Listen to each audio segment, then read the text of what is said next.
subscribe, like the video, and, if possible, join Patreon. But if you don't have much money, you can support the channel by watching the novels on euroaudiobooks.com. Remember that you can participate in the polls so that your favorite novel gets published for free. Synopsis: Qin Mao traveled to the Pokémon world and was reborn as Gary. The Indigo Plateau Conference Top 32, the Silver Conference Top 16, giving up the dream of becoming a trainer, none of these things exist. Gary, will never change my dream in this life. I want to win all the Alliance Conference champions, not have any regrets, and trample all the 8 masters under my feet. Chapter 1. Rebirth Gary. Choose Earl Dervish Pokémon Kanto region. Where everything started, Pallet Town. Gary, why did you get up so early today? Professor Oak looked at Gary, who suddenly got up early and couldn't help but feel puzzled. There was still an hour before the rookie reported. Of course, today is the day to select Earl Dervish Pokémon. So of course I have to get up early, said the handsome boy with reddish-brown hair. I think you got up so early because you were worried that the Pokémon you like will be challenged by other rookies. Professor Oak saw Gary's thoughts at a glance. Professor Oak was responsible for the rookie training and selection of Earl Dervish Pokémon in Pallet Town. As Professor Oak's grandson, Gary was naturally close to the water and got the moon first. He came into contact with Earl Dervish Pokémon earlier than other rookies and knew that Pokémon had higher potential. Gary smiled slightly and didn't deny it. He wouldn't say that he came so early to open the system. Gary, whose real name is Qin Mao, is a time traveler who traveled to the Pokémon world. Qin Mao was happy to learn that he was transferred to the Pokémon world and became the grandson of Professor Oak. Although he is not the protagonist, Ash, Gary is the grandson of Professor Oak, a top second-generation scientist, and a perfect start. Since he has become Gary, he must make up for Gary's regrets. He was ranked 32nd in the Indigo Plateau Conference and 16th in the Silver Conference, and finally gave up his dream of becoming a Pokémon master, abandoned martial arts, and became a Pokémon researcher. Since he was reborn, Gary would never give up halfway. Even if he wanted to become a Pokémon researcher, he would wait until he won the Pokémon World Championship. The reason why Gary came to Professor Oak's laboratory so early was not just to be the first to choose Earl Dervish Pokémon, but because the system would be activated after choosing Earl Dervish Pokémon. Just last night, the system suddenly woke up and assigned Gary a task. Current task: get Earl Dervish Pokémon Squirtle /task reward. Deluxe Gift Pack X1. According to the original work, Gary did choose Squirtle as the Earl Dervish Pokémon. Squirtle is a very good Pokémon, and its final evolution Blastoise is also quite powerful. After all, it has Mega Evolution and a unique Gigantamax form, so it is absolutely no problem to be the main pet. And the Squirtle in the Earl Dervish Pokémon selected for Rookie this time is definitely not weak. At least it has the potential to be an elite. Gary himself also plans to choose Squirtle in this rookie Pokémon.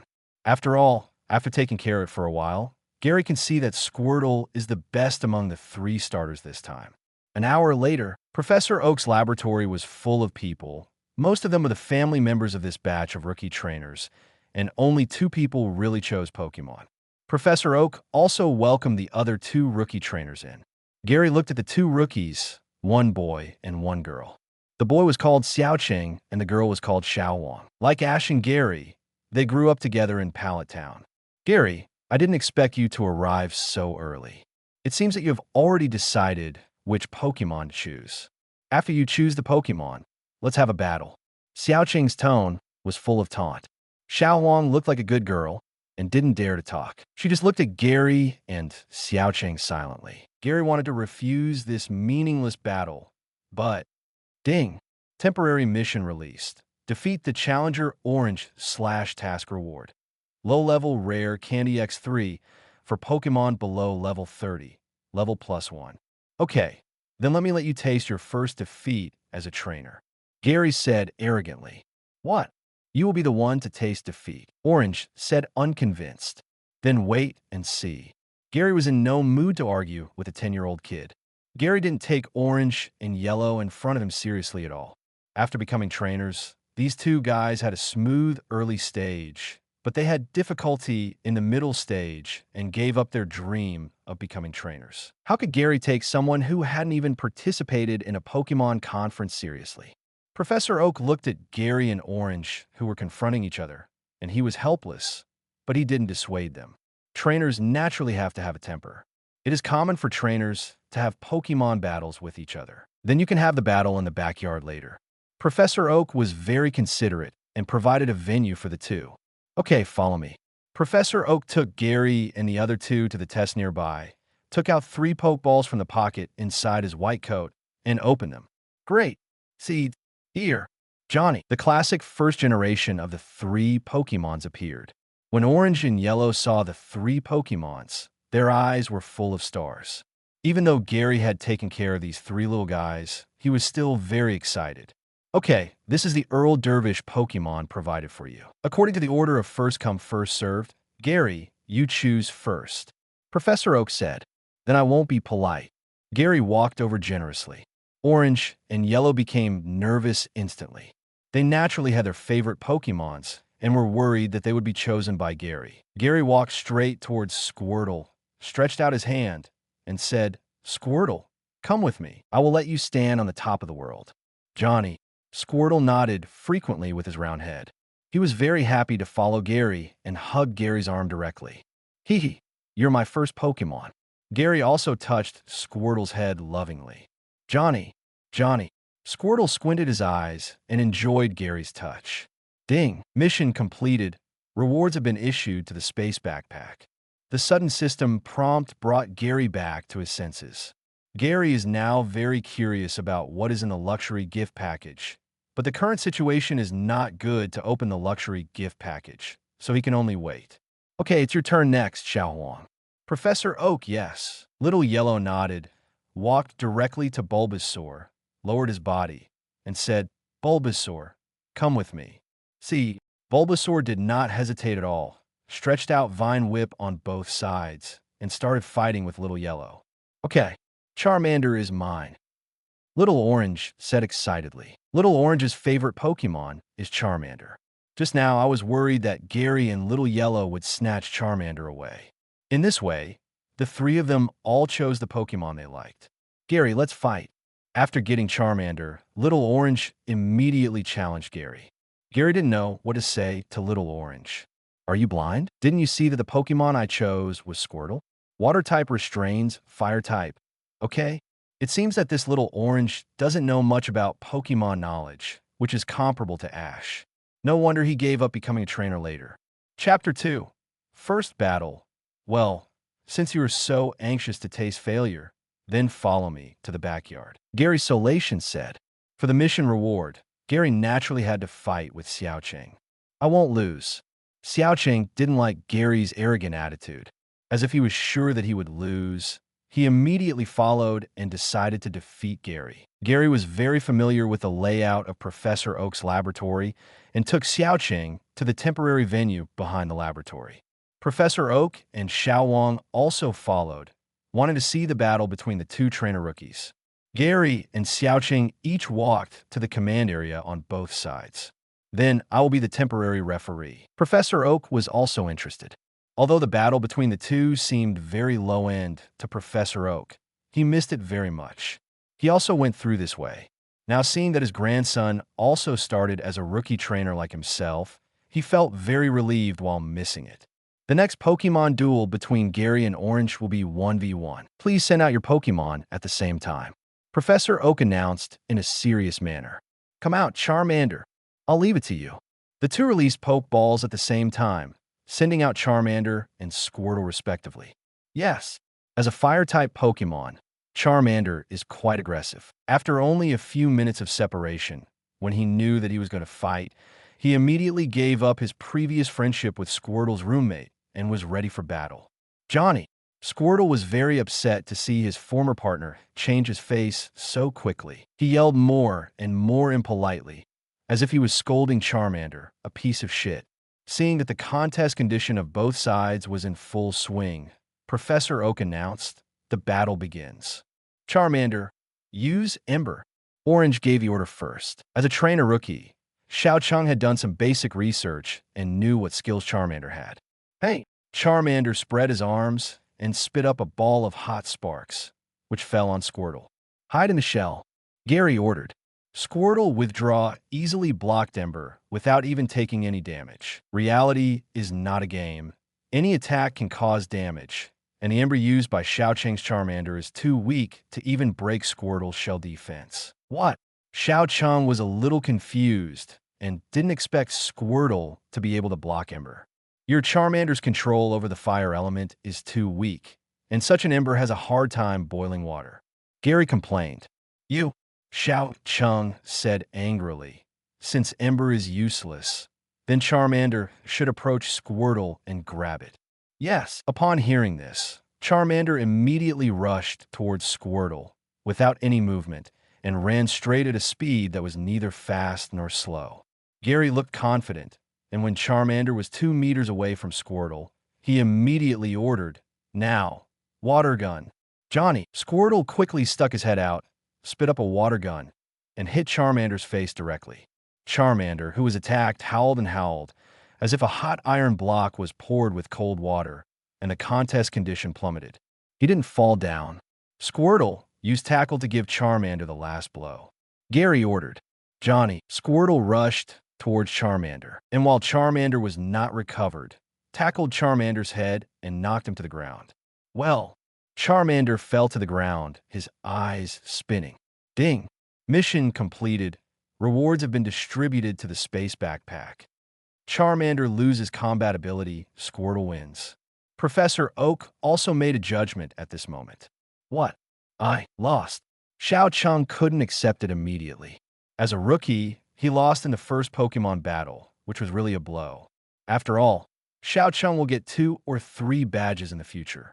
He is a person who gives up when encountering setbacks. Judging from the level of the 2 gyms in Nibby City and Cerulean City, they are still at the rookie stage.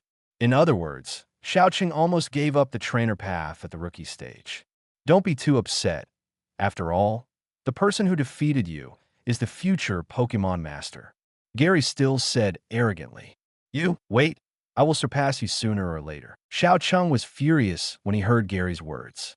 Don't say some irrelevant words. Send Charmander to the laboratory for treatment quickly. Gary urged. Without saying much, Xiao Cheng put Charmander back into the Pokeball and returned to the laboratory for treatment. Xiao Huang did not stay any longer and set off for a trip. Gary did not rush to leave, but went to the lounge in the laboratory. System, what's in the deluxe gift package? Gary has been thinking about the things in the deluxe gift package since he got Squirtle, and now he finally has time. The host only needs to silently say to open the deluxe gift package. Open the deluxe gift package. Ding! Obtain the Eye of Insight. Can view the basic data of Pokémon. Can view the detailed attributes of your own Pokémon. Ding! Obtain the Bronze Crown for Pokémon below Elite Potential. Potential level +1. X1 Ding! Obtain the Silver Crown for Pokémon below Champion Potential. Potential level +1. X1 Ding!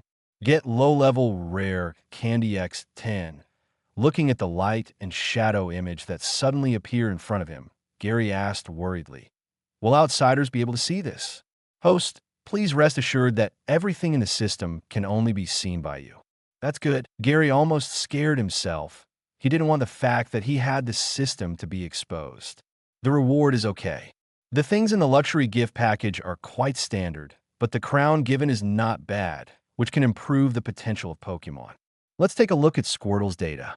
Gary now really wants to see what his Squirtle is like. Gary picked up the Pokeball with Squirtle in it and checked its attributes. Pokémon, Squirtle, attribute, water, level, LV8, potential, elite, ability, torrent. When physical strength decreases, the power of water type moves increases by 1.5 times. Skills, tackle, tail whip, water gun, shrink shell, intimacy, 156. Maximum value, 255. Sure enough, Gary was right. The Squirtle chosen by Earl Dervish has great potential and is at the elite level. The ability is also very good. Fortunately, it is not the Rain Pan ability. The Rain Pan ability is the ability used by the Rainy Day team. Currently, The only Pokemon that can use the Rain Pan ability is Ludicolo. However, Blastoise can Mega Evolve in a later stage. It doesn't really matter whether it is the Rain Pan ability or not. But in the early stage, Squirtle is better to have the Torn ability, which is more convenient for Breeder and has more advantages in battle. Chapter 3. Ash is Late System. How to use the Silver Crown. Gary decided to train Squirtle as the main force, since the Silver Crown can improve the potential of Pokemon below the champion level. He used it directly. The host only needs to silently recite what kind of props to use on what Pokemon, and it can be used automatically. Then use the Silver Crown on Squirtle. Gary said silently, "Ding." Used successfully, Squirtle's potential is increased to the champion level. Well, not bad. Gary nodded with satisfaction, so that Squirtle can continue to breed.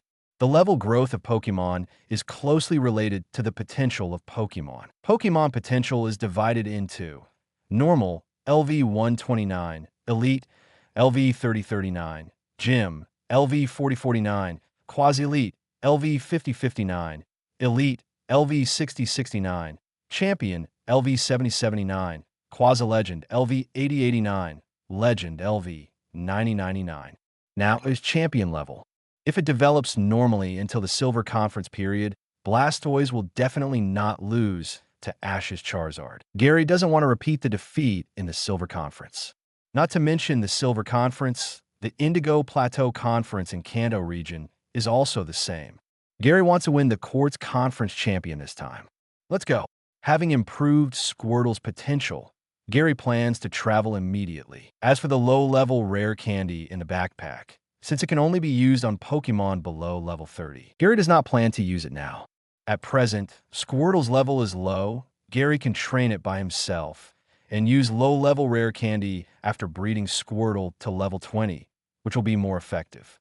Gary has not had the system for long, and the tasks currently issued by the system are completely random. Gary also needs to spend time to slowly explore the rules of the system's task release, so the current resources must be used on the cutting edge. "Grandpa, I'm leaving." Gary came out of the room and greeted Professor Oak. "Gary, are you sure you don't want to take an assistant with you?" Professor Oak asked with concern. Professor Oak dotes on his grandson. This can be seen from the plot of the original edition. Gary was directly arranged to travel in a Rolls-Royce and a special assistant.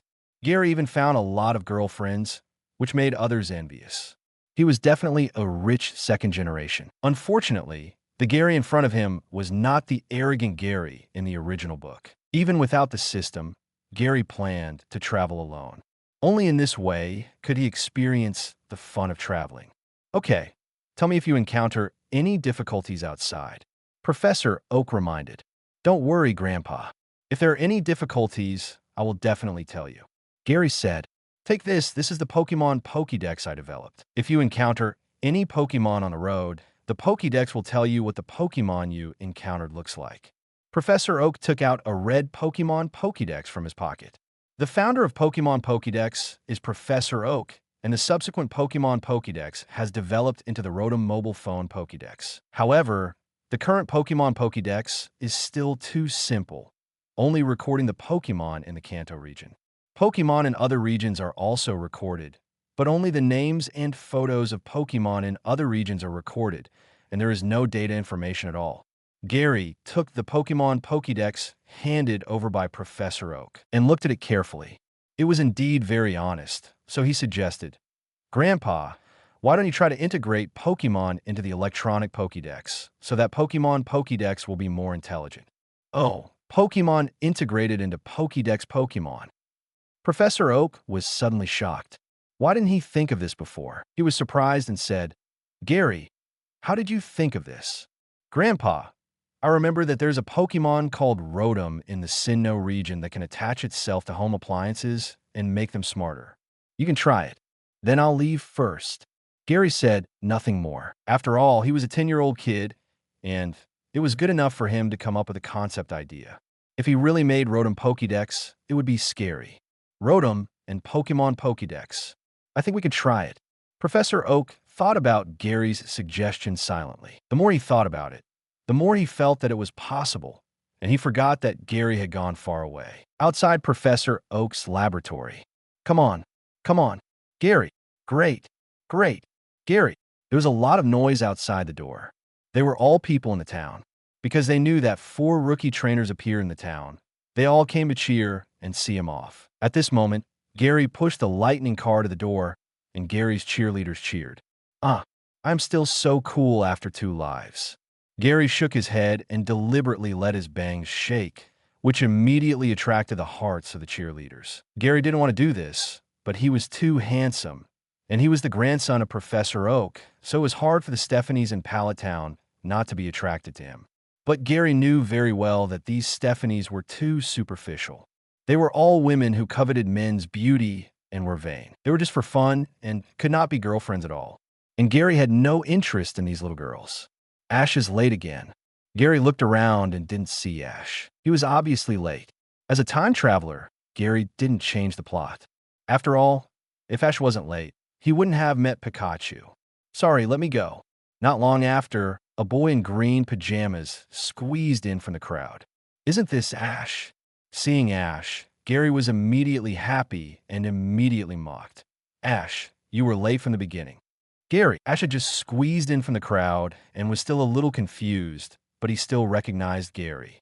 As my rival, you were late on the first day of becoming a trainer. You lost to me from the first step.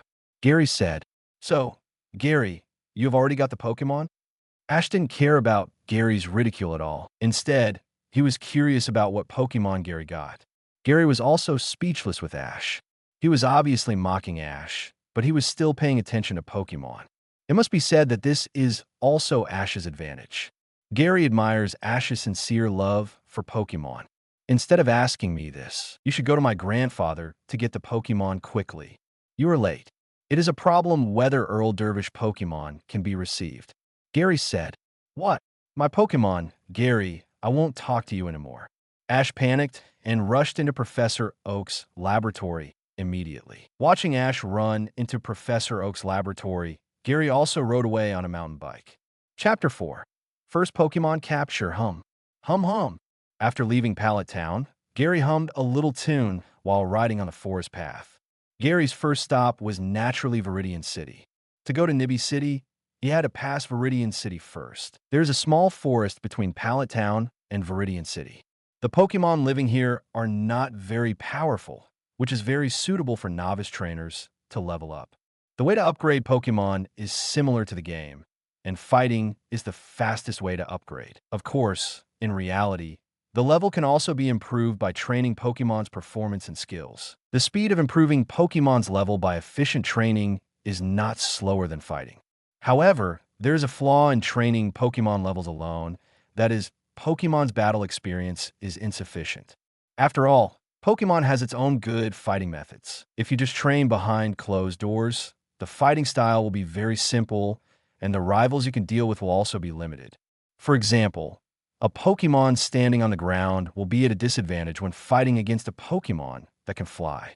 If you meet in a competition, you will most likely lose. Therefore, a Pokémon must master multiple fighting modes, otherwise it will be at a disadvantage when it encounters an unfamiliar Pokémon in the future competition. Swish, swish, swish.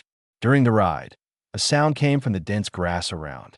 Gary immediately pulled the brakes and stared at the grass where the sound came from. After a while, a purple Rattata jumped out of the grass. Rattata seemed to have seen humans before. No one was panicked and walked past Gary. Ding! Release task. Complete Rookie's first capture of Pokémon and capture any wild Pokémon. / task reward. Low-level rare candy X5. Oh my god. Gary was shocked. He didn't expect the system to issue a task at this time. But what does this task mean? I only got 3 low-level rare candies for defeating Little Orange before, but I got 5 rare candies for catching a wild Pokémon. Could it be that Little Orange is not as strong as a wild Pokémon? LV6 Rattata / normal. Gary looked at the passing Rattata through the eye of insight and saw the basic information of Rattata. Not bad. The level, gender, and potential could be seen directly. Gary said with satisfaction, with the data, the potential of Pokémon can be seen at a glance. which is very convenient for Gary to catch Pokémon in the future. Although there are many Pokémon in the Pokémon world, the potential of most Pokémon is below the gym level. Although the task issued by the system this time only requires catching any Pokémon, Gary does not intend to catch the Rattata in front of him. Gary will not capture Pokémon that he can't use. Even if Gary is a collector, he will only capture rare Pokémon, such as Rattata. Especially since the Rattata in front of him is of ordinary caliber, Gary will not capture it. According to the plot in the original book, Gary collected more than 200 Pokémon, but there were not many Pokémon that he could really use. Most of them were kept in Professor Oak's laboratory. In fact, this is also the reason why Gary stopped at the top 36 in the Indigo Plateau Conference.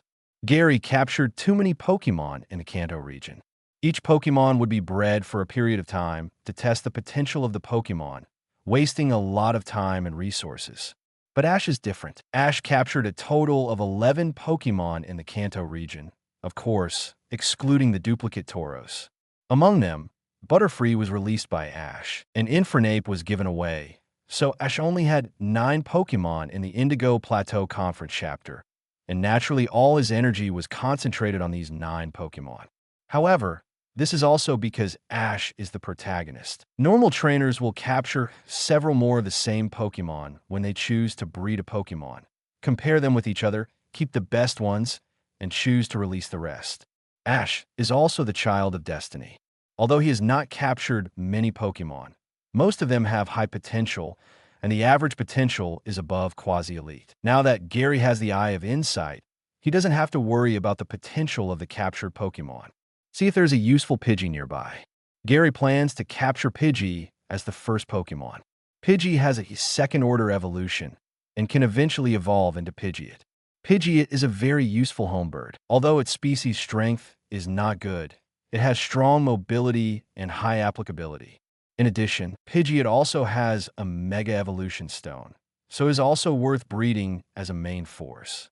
At least in Kanto region, among flying Pokémon, except for the 3 sacred birds and Dragonite, Pidgey is undoubtedly the top one. Pidgey is also easy to find. As a first-generation home bird, it is definitely a common Pokémon, but most Pidgey cannot evolve into Pidgey. In a Pidgey population, the leader is at most a few Pidgeotos, and Pidgey only exists in a Pidgey population of about 50. At least only Pidgey with elite potential have the opportunity to evolve into Pidgey, so it is very difficult to capture a Pidgey with good potential in the wild. Ash also has a Pidgey, but after the Indigo Plateau Conference, he was released by Ash. That Pidgey was captured by Ash when it was Pidgeotto, and Gary estimated that the Pidgey must have elite potential. Only Ash, a fool, would release such a high-potential Pokémon. He said he would pick up Pidgey later, but more than 10 years later, he became a Pokémon master, but he didn't pick him up. What a stupid person. Where is Pidgey found? Oh my god, elite potential, no way.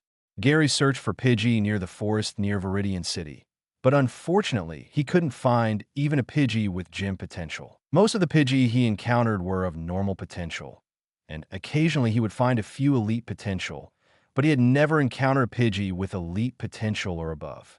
Jenny, Squirtle asked if he wanted to fight.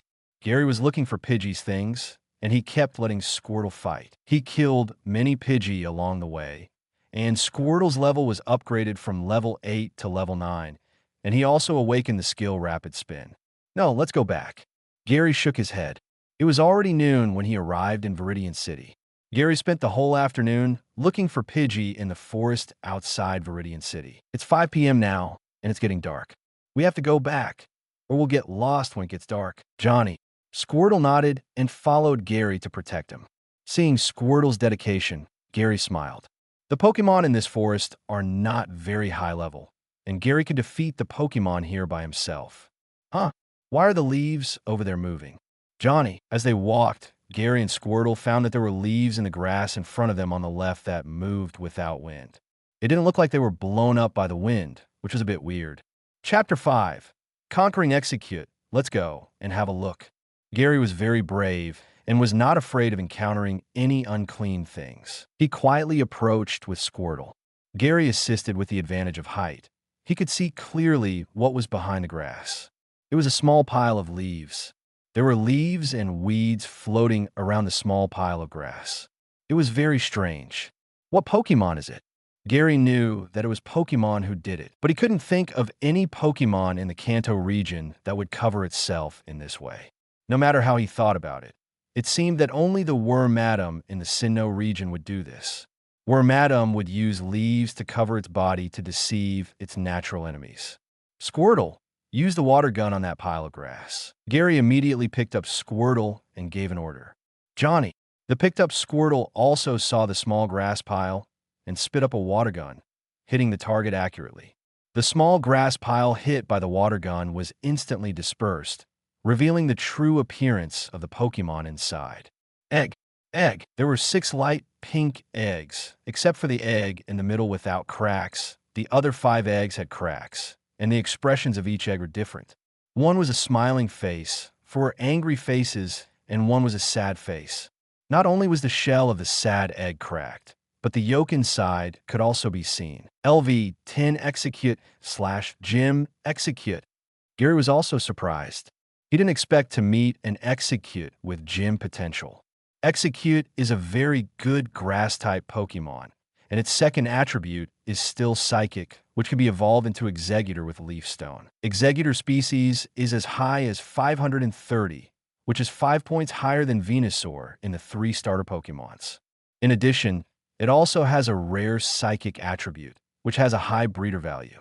Moreover, Execute's evolution method requires Assist Evolution Stones, which is different from Mikey. When high-quality evolution stones are used to evolve Pokemon, the potential after evolution will be improved. Although high-quality evolution stones are expensive, who is Gary? He is the grandson of Professor Oak. How could he not afford a mere top-quality evolution stone?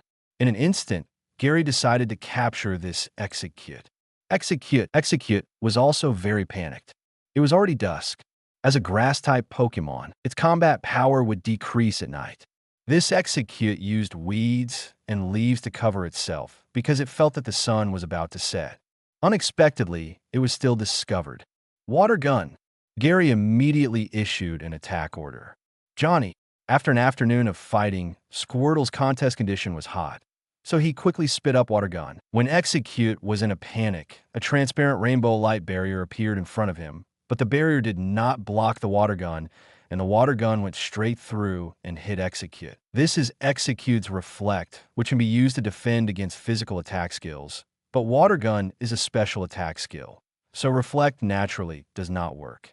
The Execute in front of him is a wild Pokemon, so naturally he doesn't understand so many things. After all, Pokemon living in this area basically use physical attacks, and Reflect can naturally defend against the attacks of those Pokemon. But facing Squirtle, who has special attack skills, Execute's Reflect is useless.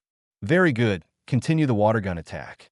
Gary saw that Execute had little combat experience, and even if the attribute restrained Squirtle, it could not play an advantage. Execute was just as Gary guessed, wondering why his Reflect didn't block Squirtle's attack. However, Execute didn't give up and continued to use Reflect to defend, but it still didn't work. He was hit by Water Gun again. After being hit by Water Gun twice in a row, Execute's physical strength also dropped significantly. Execute knew that he would be defeated if he continued like this, and the 6 Executes sprayed emerald green seeds at Squirtle. Leech Seed. Use Rapid Spin to bounce it. Gary saw what skill this was and ordered immediately. Squirtle retracted its body into its shell, used Rapid Spin, bounced all the seeds, and rushed towards Execute. Tackle on Execute's Reflect. Keep the station and use Water Gun. Gary ordered immediately. Rapid Spin's shell sprayed Water Gun at the hole. Water Gun was accelerated by Rapid Spin like a water blade and kept hitting Execute, knocking it several meters away. Execute fell to the ground, and the eyes of the 6 eggs were spinning in circles, losing their combat ability. Go Pokeball.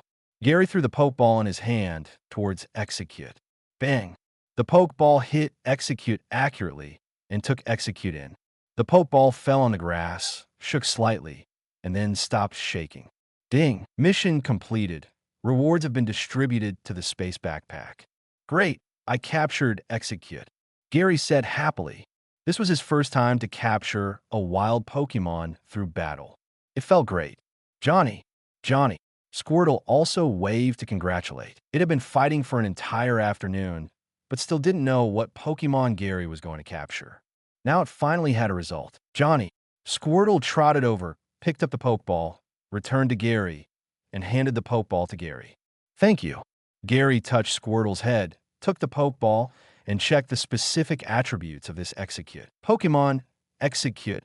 Attribute: Grass, Psychic, Level, Potential, Gym, Ability, Chlorophyll, Speed will be increased when exposed to sunlight.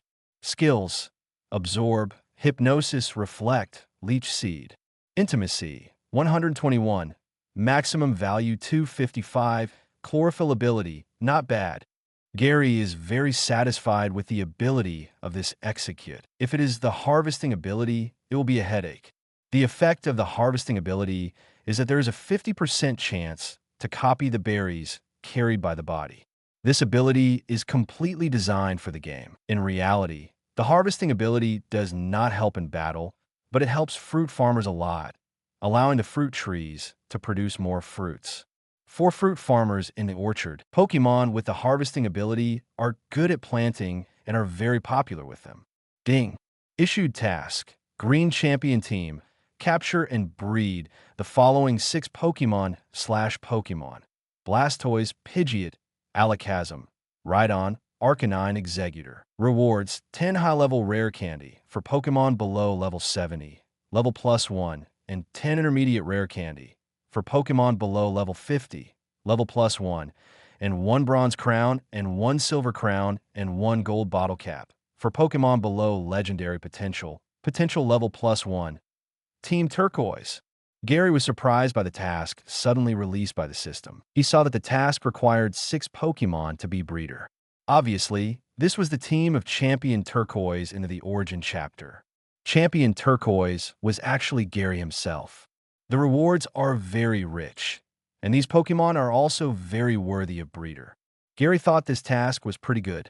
Chapter 6. Preventing the Pokemon Center from being destroyed. The Pokemon captured by the Champion Green are all very powerful. Except for Pidgeot, the species strength of the other 6 Pokemon are all above 500, which are all popular Pokemon, and breeder is not at a loss. With this team, it is enough to win the championship of Indigo Plateau Conference. Squirtle, let's go back. Gary took out his mountain bike, put Squirtle on the front of the bike, and rode away. When Gary was about to reach the gate of Viridian City, soaring in the sky was suddenly covered by a layer of dark clouds. Boom! A thunder exploded in the dark clouds. Gary suddenly stopped and looked back in the direction of Pallet Town. I should be fine, Gary said worriedly. Although he knew that Ash was a mega true rookie, he couldn't help but sweat for Ash when he saw such a terrifying power of heaven and earth. However, this is also the growth path of Pikachu. The reason why Ash's Pikachu is so powerful is related to this thunder baptism. Pokemon Center in Viridian City. Guest: any Pokemon will receive the best treatment here. You can rest assured to leave your Pokemon here. Nurse Joy introduced enthusiastically. Viridian City is not a normal city. It is also a very developed city in Kanto region. The neighboring Pallet Town has benefited from it and is the most developed town in Kanto region. However, the fact that Viridian City is so developed has a lot to do with Team Rocket. In order to better cover themselves up, Team Rocket invested in making Viridian City so prosperous.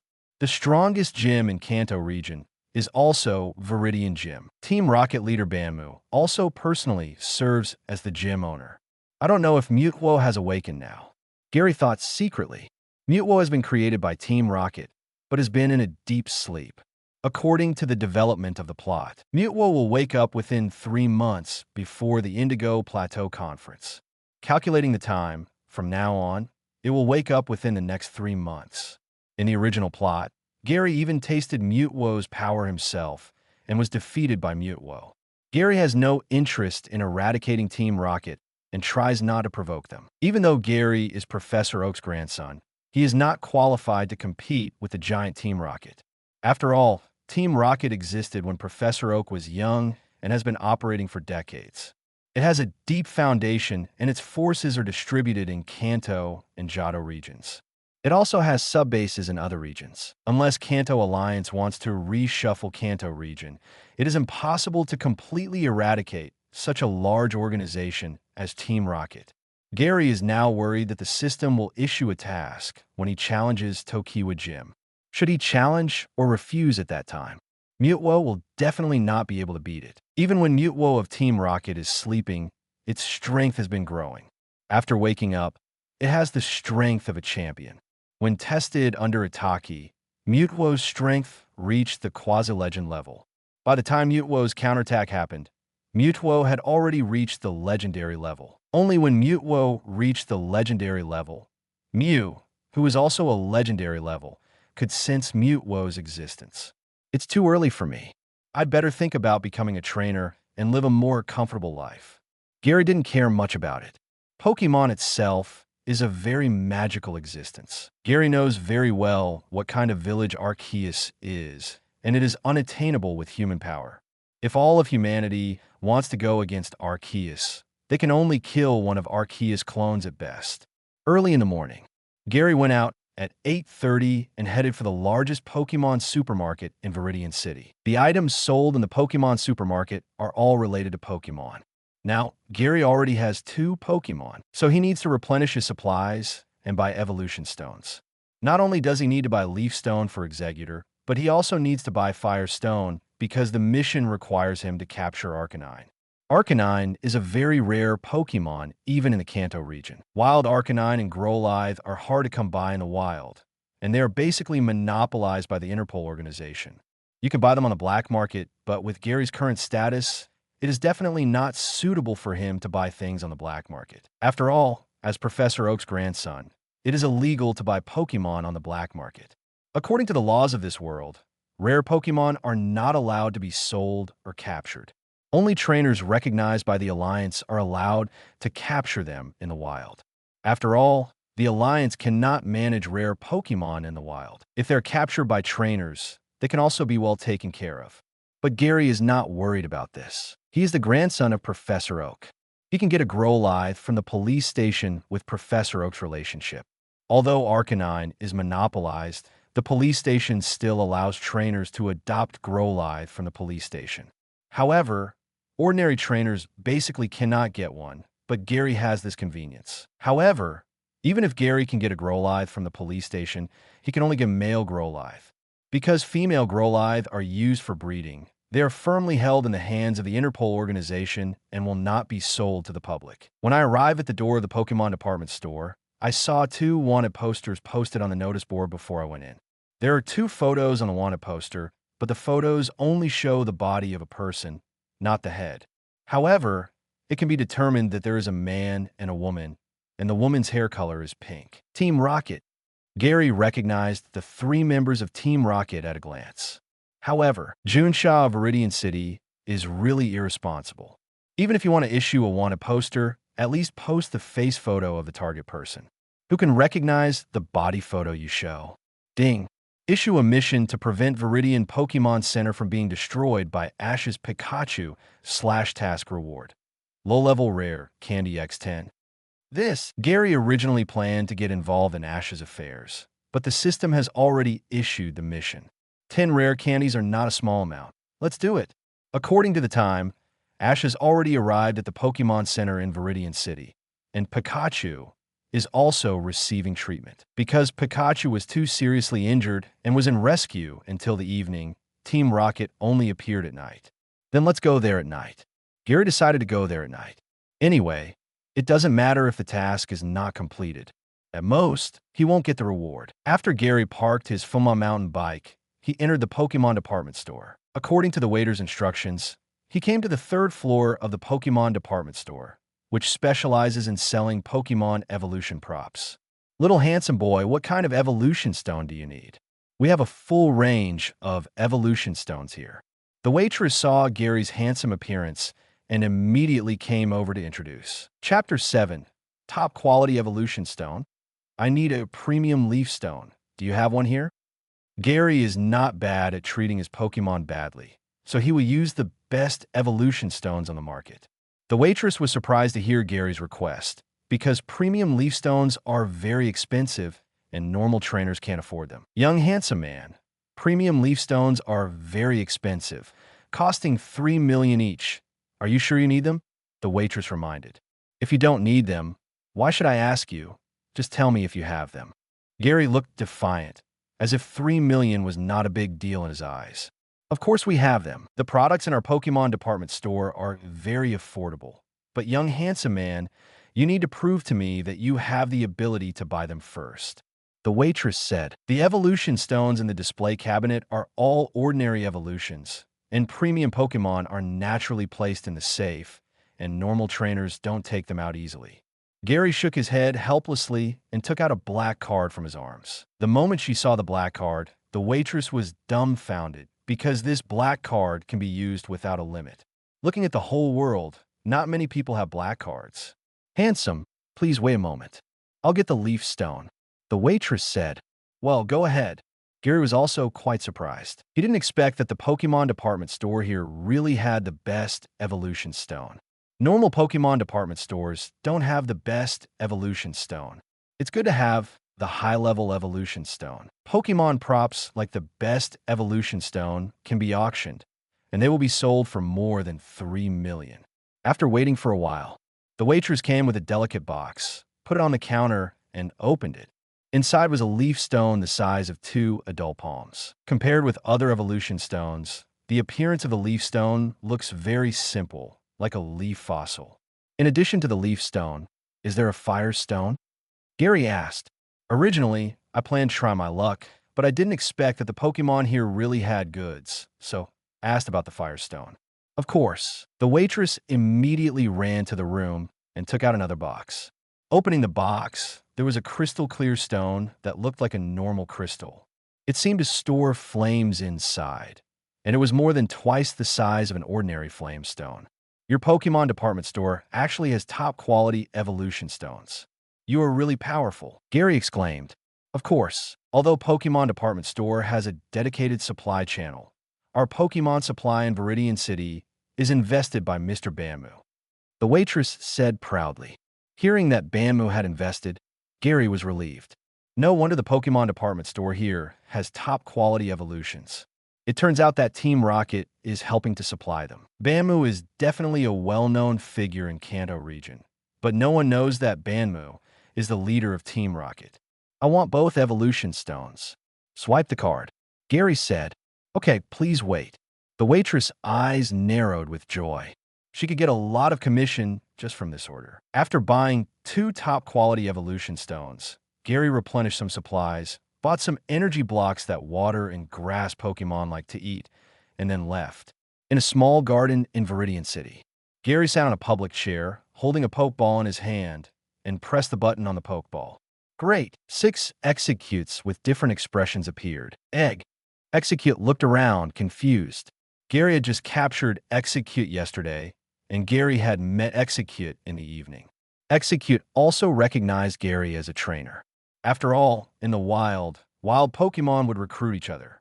Since it was defeated by Gary, Execute also recognized Gary as a big brother. Execute, I will let you evolve later. Are you ready? Gary said. Egg. Execute was extremely shocked. As a member of the Execute clan, it knew that it needed evolution stones to evolve, but with its ability, it was impossible to get evolution stones in the wild. These Pokémon that need evolution stones to evolve, when their strength reaches a certain level, can sense the location of the evolution stone and will actively look for the evolution stone to evolve. According to normal development, Execute will not look for Leaf Stone until at least level 30, because Execute knows that if it looks for it now, it will definitely not be able to compete with other wild Pokémon that need Leaf Stone. Egg. The 6 Executes were grateful. They didn't expect that they could evolve in less than a day with Gary. They really followed a good trainer. Gary smiled and took a look at Execute's attributes. He found that Execute's intimacy with him increased by 10 points to 131. If it evolves, wouldn't the intimacy be close to 200? According to normal data, intimacy only means that the relationship between Pokémon and trainer is good, but in reality, the higher the intimacy, the Pokémon may burst out in battle extraordinary combat power. This is the Leaf Stone. Let's evolve. Gary opened the box containing the Leaf Stone, took out the Leaf Stone, and placed it on Execute. The moment it touched the Leaf Stone, the genes in Execute's body became agitated. Execute seemed to have a magical connection with the Leaf Stone, and both of them shone with the light of evolution at the same time. Execute continued to change in the light of evolution, and his body became taller and taller. His height soon became the same as Gary's, and his body became flatter and wider, and he also grew 2 thick legs. The light of evolution dissipated, and an Executor appeared. Coconut Egg. The Executor evolved from Execute is not as tall as a normal Executor because it evolved in advance. For example, Ash's Charizard, although it has evolved, its size is not a little different from that of a normal Charizard. However, this is not a disadvantage. It just takes time for Pokémon to grow, and after Pokémon evolves in advance, it can fix its own fighting style earlier. For example, Charmander itself cannot fly, but its final evolution, Charizard, can fly. If it does not evolve for a long time and suddenly evolves in a Charizard, it will not be able to adapt to air combat and will take a lot of time to adapt. Although Pokémon can awaken powerful skills and race skills earlier at a low level without evolving, this only applies to ordinary trainers. For trainers like Gary who are not sure of money, skills can be learned by spending money. Even if Pokémon evolves, it only needs to reach a higher level to awaken the Awaken Race skills. This is not a problem for Gary at all. Chapter 8. Executor Coconut Egg. Executor yelled something, and then he saw the stone in the garden grass floating up. Yes, you have awakened the Confusion skill, Gary said in surprise. Confusion is a psychic skill, and the skill power is only 50, but Confusion is a very practical Pokémon, and in the later stages of Psychic Pokémon, the power of Confusion does not depend on the skill power at all, but on the mental power. For example, Mutwo can cause great damage just by using Confusion, and even the Confusion shield made by Confusion can prevent more attacks.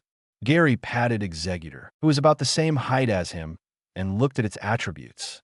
Pokémon, Executor, Attribute, Grass, Psychic, Level, to Potential, Quasi-Elite, Ability, Chlorophyll skills, Absorb, Hypnosis, Reflect, Leech Seed, Confusion. Intimacy, 201, Maximum 255. After Executor evolves, its potential is raised from the gym to the Quasi-Elite. It seems that the top evolution stone can only raise the potential level by 1 level, but it is already very good. The bronze crown will not be used for the time being. Gary wanted to raise Executor's potential again, but thinking of the capture task issued by the system, he decided to hold back. What if the police station is not a good person and gives Gary a Growlithe with low potential? So the bronze crown should be kept. The other 3 Pokémon, except Alakazam, are not rare Pokémon. You can catch them, so there is no need to worry too much. Executor, you should adapt to your current body first and practice Confusion skills more, Gary said. Coconut Egg. Executor nodded, moved his body, and used Confusion by the way. Gary looked in the direction of the Pokémon Center. Night. Pokémon Center. Ash sat in the waiting area, looking at the red light on the door of the operating room, feeling very uneasy. Ash didn't expect Pikachu to be so seriously injured, and the treatment didn't end from morning to night. He was very worried that Pikachu would have an accident. Fortunately, Misty was by Ash's side to comfort him. Although Misty slapped Ash, she felt very sympathetic to Ash after knowing what happened to him. Ting! The next second, the light on the door of the operating room went out. Ash and Misty walked over, and just as they approached the door of the operating room, the door was pushed open. Joy, with the help of 2 Chanseys, pushed the used trolley out. Pikachu was lying on the trolley, with a charging device on his head, and the positive and negative batteries were hung on the shelf next to the trolley. Ash and Misty immediately asked Joy about Pikachu's condition. Pikachu was fine, and they just needed to wait for Pikachu to recover slowly. Only then did Ash breathe a sigh of relief. Emergency alarm. Emergency alarm. There is an invasion in Viridian City, most likely a Pokémon kidnapping group. Suddenly, the alarm in the Pokémon Center sounded. Outside the Pokémon Center, Gary looked at the hot air balloon in the sky and was speechless. He was still wondering how Team Rocket would break into the Pokémon Center, but he didn't expect that they would directly ride the hot air balloon. This is too blatant. You guys are so showy. Does Bama know? You know, it's all because of you that Viridian City is currently under martial law. I guess this has caused Bama a lot of trouble. Not long after, Gary saw 3 figures jumping off the hot air balloon and entering the Pokémon Center from the mirror ceiling. At the same time, clouds of black smoke came out of the vents. Executor, Squirtle, it's time for us to act, Gary said. Coconut egg. Johnny. Gary walked out of the flower bed with 2 Pokémon and quickly came to the door of the Pokémon Center. As soon as I arrived at the door, I saw the Rocket Trio finishing their opening words and confronting Ash and the others.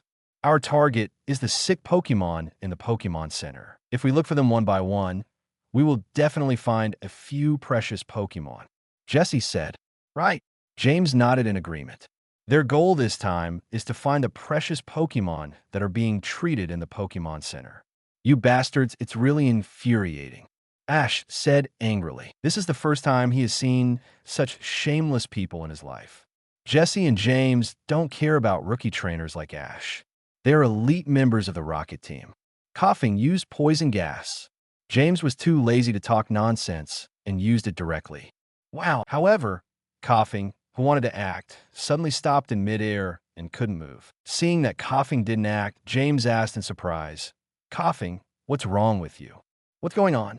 Jesse was also confused. Coughing usually listened to James very much. Why did he suddenly disobey? Behind. Joy almost shouted at this time. The Rocket Trio immediately turned around and saw a handsome boy standing at the entrance of the Pokémon Center, followed by an Executor and a Squirtle. Little Gary. Ash's pupils widened when he saw the boy at the entrance. With me here, don't even think about taking the Pokémon here, Gary said coldly. Another little brat, Abraxas. Jesse didn't take Gary seriously and immediately ordered Abraxas to attack. This. Abraxas rushed over immediately. Executor, Gary shouted. Executor manipulated Coughing's body and directly hit Abraxas, knocking it out. What? Jesse couldn't believe that a rookie trainer had such strength. Leech Seed. Executor's 3 heads spit up 3 leech seeds, and with the blessing of confusion, Leech Seed accelerated to fly towards the target. Leech Seed hits the target, absorbs Coughing and Abe Snake's physical strength, grows vines, and wraps around them. What? Abe Snake uses Poison Barb. Coughing used Smog. Jesse and James issued commands at the same time. This. Gas. Abe Snake and Coughing were tied up with vines, but they also used Poison Barb and Smog. Squirtle used Water Gun to counteract Poison Barb. Executor uses Confusion to throw Coughing out. Squirtle immediately sprayed out Water Gun, and the powerful Water Gun easily smacks down all Poison Barb. Executor throws Coughing to the pillar beside him, successfully disrupting Coughing's attack. Bang! Coughing hit the pillar, and with the physical strength absorbed by Leech Seed, he fainted directly. What? My Coughing. James saw Coughing defeated and ran over immediately. Now the Rocket Trio only has 1 Arbo Snake left, and of course, there's 1 Meowth, but the Rocket Meowth is not very powerful. Without Coughing's help, Arbo Snake is isolated and bound by Executor's confusion. Squirtle Water Gun fires and defeats it. Chapter 9. Defeat the Rocket Trio. What? Jesse looked at the fainted Abe Snake and couldn't believe that she and James were defeated so easily. Executor, don't let them run away. Use confusion to tie them all up, Gary ordered. Coconut egg. Executor immediately used confusion to tie up all 3 members of Team Rocket. Damn it, little brat, let's go. We are Team Rocket.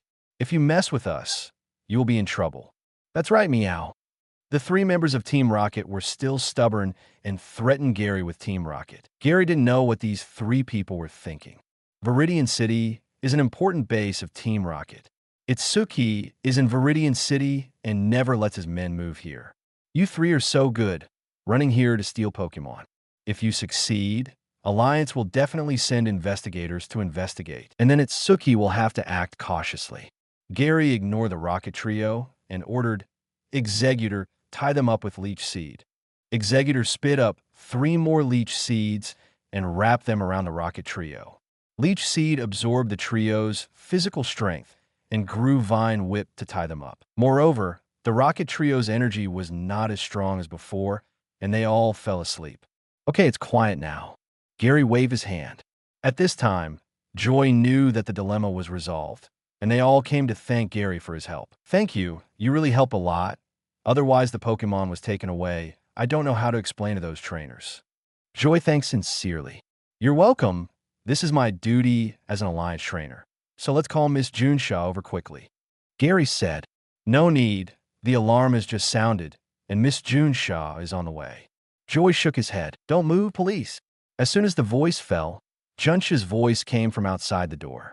However, Xiao was a little confused. She couldn't tell who looked like a bad guy. After all, she had just seen Ash in the morning. As for Gary beside Joy, he didn't look like a bad guy at all. Joy hurried over to explain what happened here to Xiao. Knowing that the criminals were the Rocket Trio, he immediately handcuffed them, ordered his men to take them away, and thanked Gary. Gary knew that the police station in Viridian City would definitely not be able to hold the Rocket Trio. As for whether this move would change the fate of the Rocket Trio, Gary couldn't care less. Before, Gary was worried that the Rocket Trio was very strong, and he used 8 low-level rare candy on Executor to raise Executor's level to level 18. As a result, Jesse and James' Pokémon were also very low. LV9 Coughing/Elite. LV10 Abraxas/Elite. This is the Pokémon status of the two, which made Gary speechless. If Gary had known that Team Rocket was so weak, he would have used fewer rare candies. Gary, you already have 2 Pokémon. At this time, Ash came over and said, Yeah, what about you? Gary deliberately asked back. I haven't captured a single Pokémon yet, Ash said embarrassedly. When he arrived in Viridian City, Ash was mocked by Professor Oak, and unexpectedly, he was stabbed by Gary. You wanted to be my rival before, but you couldn't even understand the 2 Team Rockets. It's probably difficult for you to collect all 8 badges. Give up the unrealistic illusion of Pokémon Master as soon as possible. Gary complained, I won't give up. My Pikachu is just injured. If it wasn't injured, I would definitely be able to defeat Team Rocket. Ash retorted, Really? Gary looked at Pikachu, who was next to Misty. At this moment, Pikachu was still hanging on the positive and negative batteries and looked weak in contest condition. LV15 Pikachu/Champion.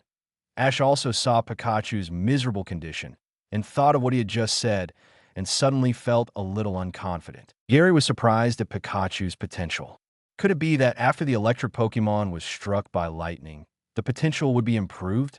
After all, according to Pikachu's own situation, it is not a very strong Pokemon. Moreover, Ash's Pikachu was not just struck by lightning, but also by Raikou and Zekrum's lightning. And every time it was struck, Pikachu's own electricity would be enhanced. It was as if Pikachu absorbed the lightning of legendary Pokemon into its own electricity, so it could release stronger electricity. Gary decided to try it out after he captured an electric Pokemon. You keep an eye on Pikachu. I'm leaving first. There was nothing to do at the Pokemon Center, so Gary was also planning to leave. Leave? It's so late. Where are you going, Gary? Ash asked in confusion. Of course I'm going to the hotel to rest. The Pokemon Center apologized, so it's definitely impossible to provide accommodation. So, I have to go to the hotel. Gary said speechlessly. This Ash really has no common sense at all. Didn't he see that the Pokemon Center has been surrounded by cordons, and at least until tomorrow, no accommodation will be provided for trainers. And Ash will not leave the Pokemon Center for the time being, and will definitely wait here for Pikachu to fully recover. Gary also found a high-end hotel nearby to stay. Strange, why hasn't the task been completed yet? After defeating Team Rocket, Gary waited all the way but didn't hear the system prompt. The reason why Pikachu destroyed the Pokemon Center was naturally because of the Rocket Trio. Pikachu itself didn't have this idea. Now that the Rocket Trio has been dealt with by Gary, Pikachu will definitely not destroy the Pokemon Center again. Is it because Pikachu is still in Viridian City, and we have to wait for Pikachu to leave Viridian City? Gary thought silently. The task requires stopping Pikachu from destroying the Viridian Pokémon Center. But Pikachu is still in the Pokémon Center and is still in the restricted area. Perhaps only when Pikachu leaves the restricted area will the task be completed. It seems that we can only wait and see the results tomorrow. Gary didn't think much about it. It was just 10 low-level rare candies. Even if the task could not be completed, there was no need to care too much. Pokémon levels are easy to improve before the gym level. As long as the potential is sufficient, upgrading is just a matter of time. The next day, the first thing Gary did when he woke up was to check whether the number of low-level rare candy in the space backpack had increased. Low-level rare candy x10. The number of low-level rare candy is still 10. The task is still not completed. Gary was a little worried and ran to the window to take a look. The Pokémon Center is still there and has not been destroyed.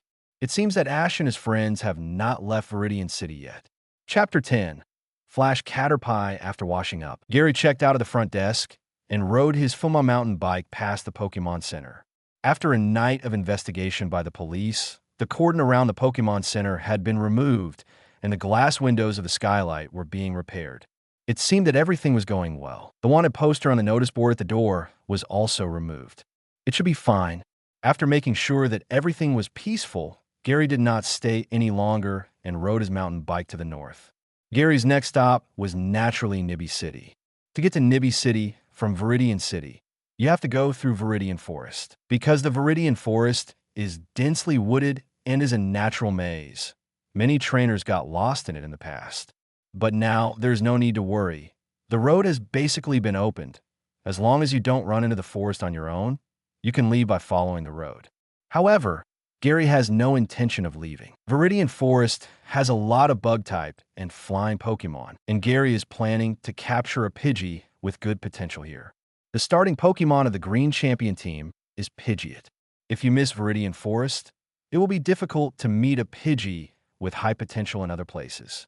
In addition to Pidgey, Viridian Forest also hides 3 relatively rare Pokémon, namely Bulbasaur, Pinsir, and Scyther. For grass Pokémon, Gary already has Exeggutor, but it does not prevent him from capturing Bulbasaur.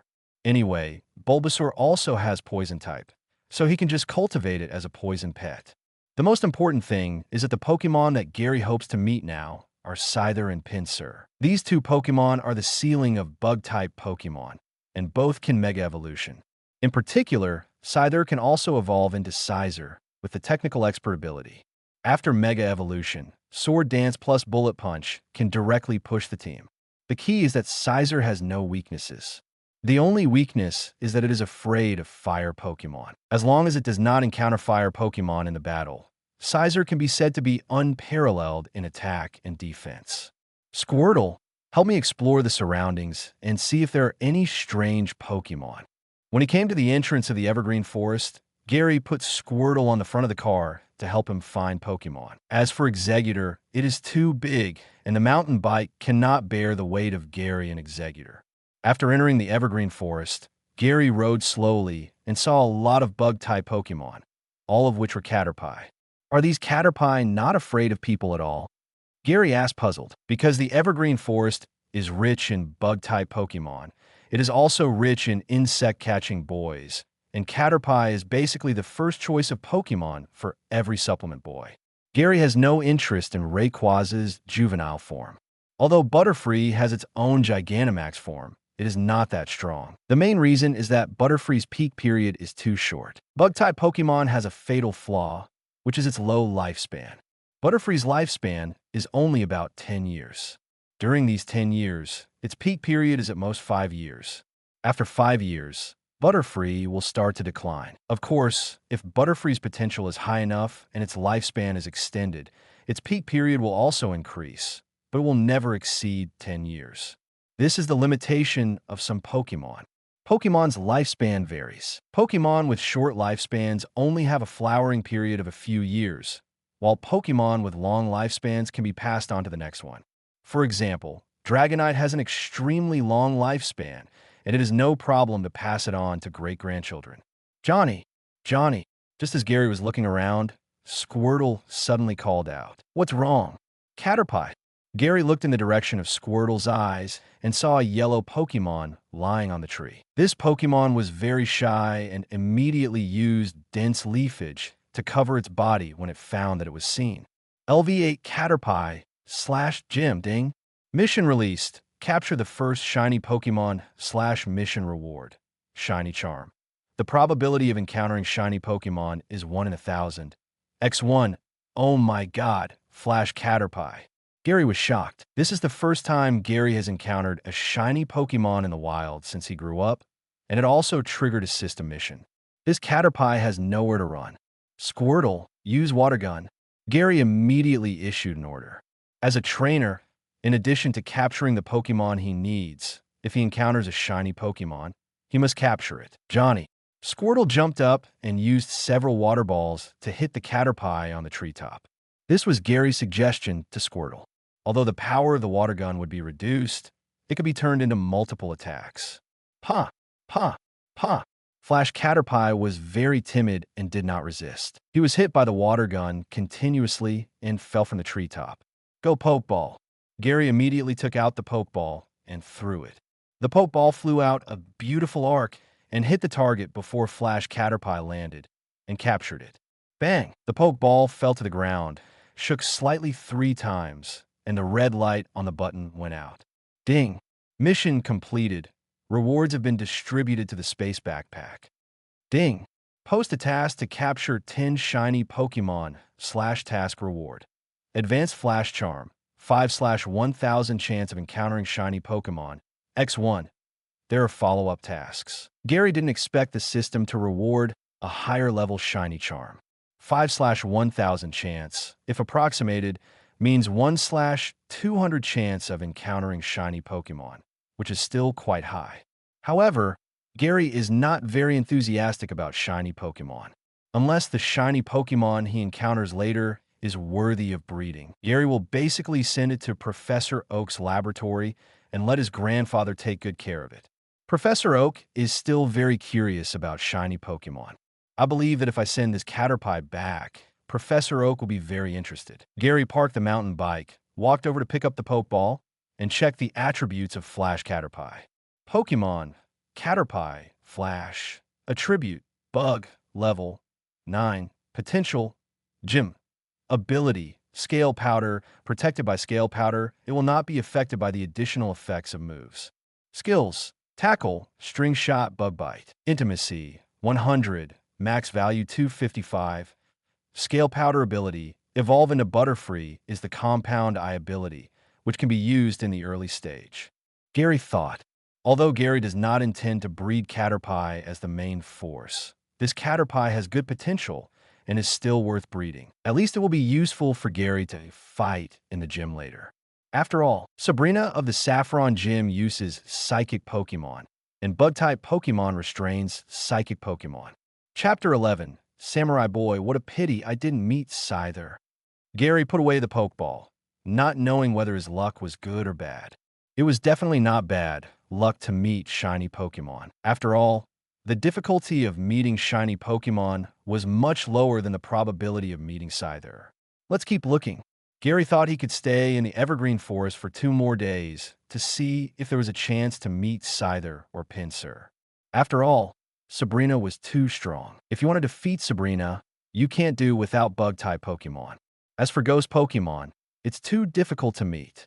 Even if you know where Ghost Pokemon are, it's difficult to capture them with Gary's current strength, so it's better to breed a Bug-type Pokemon yourself. Gary turned around and prepared to leave, but as soon as he turned around, he saw a person standing behind him. Before Gary could see who was coming, a cold light came to his face. Gary dodged, then grabbed the wrist of the person with his backhand and flicked it hard. It hurts. Let go. A cry of pain sounded. Gary then saw who the other person was, and then he let go of his hand and asked in a bad tone, "Who are you? Why are you attacking me? My name is Samurai, and I live in the Evergreen Forest. I don't mean to attack you. I just want to know if you were a trainer from Palatown." The Samurai Boy said indignantly. Suddenly, he found that the person in front of him was the Samurai Boy, who lived in the Evergreen Forest all year round and was taught a lesson by the 4 rookie trainers from Palatown. "You came to ask with a samurai sword?" Gary asked. The blade of this samurai sword is made of rubber, and it won't hurt people, the samurai boy said, and he also broke the blade of the samurai sword. It was indeed made of rubber, but the paint on the surface was very metallic. Then it's also very rude for you to suddenly take this thing out to scare people. Gary said, Okay, it's my fault. I apologize to you. The samurai boy is not bad by nature, and he apologized proactively. Gary didn't care much and asked, Why are you looking for the trainer from Palatown? I was defeated by 2 rookie trainers from Palatown, and I'm not convinced, so I want to defeat the trainer from Palatown, right? The warrior boy asked. Gary didn't understand why the warrior boy thought so. You were obviously defeated by Little Orange and Little Yellow, so you shouldn't seek revenge on them. What's the point of looking for other trainers from Palatown? I am indeed from Palatown, Gary admitted. That's great. Let's have a Pokemon battle. The warrior boy asked. Why should I agree to you? Gary asked back. Why? Are you afraid? The warrior boy challenged other trainers and was never rejected. Gary in front of him didn't play by the rules at all. I'm not afraid, but there's no benefit in fighting with you. You should know that Pokemon battles between trainers are gambling. Gary said, What? You still want money? The warrior boy was shocked. It is normal for trainers to fight with each other, but it is too far away for rookie trainers. The warrior boy is actually a rookie trainer. He has owned Pokemon for less than 2 weeks. How can he afford to fight with Pokemon? It doesn't necessarily require money. If you can give me something that satisfies me, it's also okay. If you can beat me, I can give you 50,000 yuan. Gary said, What? 50,000? The samurai boy was shocked by Gary's generosity. He had never seen what 50,000 yuan looked like. The samurai boy wanted to agree, but he was not yet blinded by the money. Gary could afford 50,000, so he had to take out something of corresponding value. I don't have anything valuable on me, the samurai boy said embarrassedly. I don't need you to give me money. You should stay in the evergreen forest more often. Gary said, I remember that in the original plot, Ash fought with the samurai boy, resulting in Ash's Metapod being captured by Beedrill, and then Ash stayed in the samurai boy's house for a night. Although the samurai boy is not strong, he is also a wolf to dare to live alone in the evergreen forest. Maybe the samurai boy knows the distribution of forces in the evergreen forest. Wild Pokemon have a habit. That is, they will mark their own territory, and the more powerful Pokemon will do so. And Scyther is definitely very powerful in the evergreen forest. Although it has the flying type, Scyther does not fly often. Normally, it stays in a fixed area. The samurai boy in front of him lives in the evergreen forest and must know which powerful Pokemon are nearby. Yes, I live in the evergreen forest, the samurai boy said. Then do you know where there is a Scyther here? Gary asked. Scyther. The samurai boy was shocked and asked in surprise. Are you planning to capture Scyther? Yes, if you know where Scyther is. You can use it as a condition for the bet. If you lose, you have to take me to Scyther, and I will pay you 20,000 yuan for the guide fee. Gary said. The samurai boy was stunned. There are benefits to losing the battle, which is something he has never thought of. Okay, I know there's a Scyther nearby, but it is a bit far away. It takes at least 2 hours to walk there. The samurai boy said. Okay, let's start the battle, Squirtle. Gary didn't waste any words and started the battle directly. Johnny, Squirtle trotted to Gary. He had just defeated Caterpie and was not even warming up. He was full of energy. Go out, Pinsir. The warrior boy threw the Pokeball. Great. A brown, upright Pinsir appeared. Pinsir is a Pokemon as famous as Scyther. It is very powerful. Normal fighting Pokemon are not as powerful as Pinsir. LV8 Pinsir / normal. Gary was a little speechless. He didn't understand why Pinsir's potential was so low. One advantage of high-species Pokemon is that their potential starts higher than that of low-species Pokemon. For example, the 3 starters are basically elite-level potential, and there are rarely individuals with potential lower than elite. Pinsir species strength is 500. Pokemon with species strength of 500 are basically not weak, and the potential of their offspring is not too low. Moreover, the size of this Pinsir is smaller than that of a normal Pinsir, and it is obviously born not long ago. According to the normal plot, this Pinsir can't even beat Ash's Metapod. It went to clamp the Metapod and broke its bighorn. Then I will attack first. Pinsir, use impact. The warrior boy gave the attack command first. Chapter 12. Gambling. Scyther's whereabouts. Pinsir ran towards Squirtle and used his hard body to hit Squirtle. Although the warrior boy's Pinsir was not very good, it still looked very intimidating. Gary snapped his fingers and ordered, "Water gun." Squirtle puffed his mouth and Stockpile spit up straight water gun. Because Pinsir was too big, Squirtle knew that the bullet water gun would definitely not be able to stop Pinsir. Pinsir was indeed blocked by the impact of the water gun, but he was not repelled and forcibly blocked the water gun. Although the level is low, Pinsir's species strength of 500 is no joke, and it is not so easy to be defeated. And in the original book, Ash did not defeat the warrior boy's Pinsir.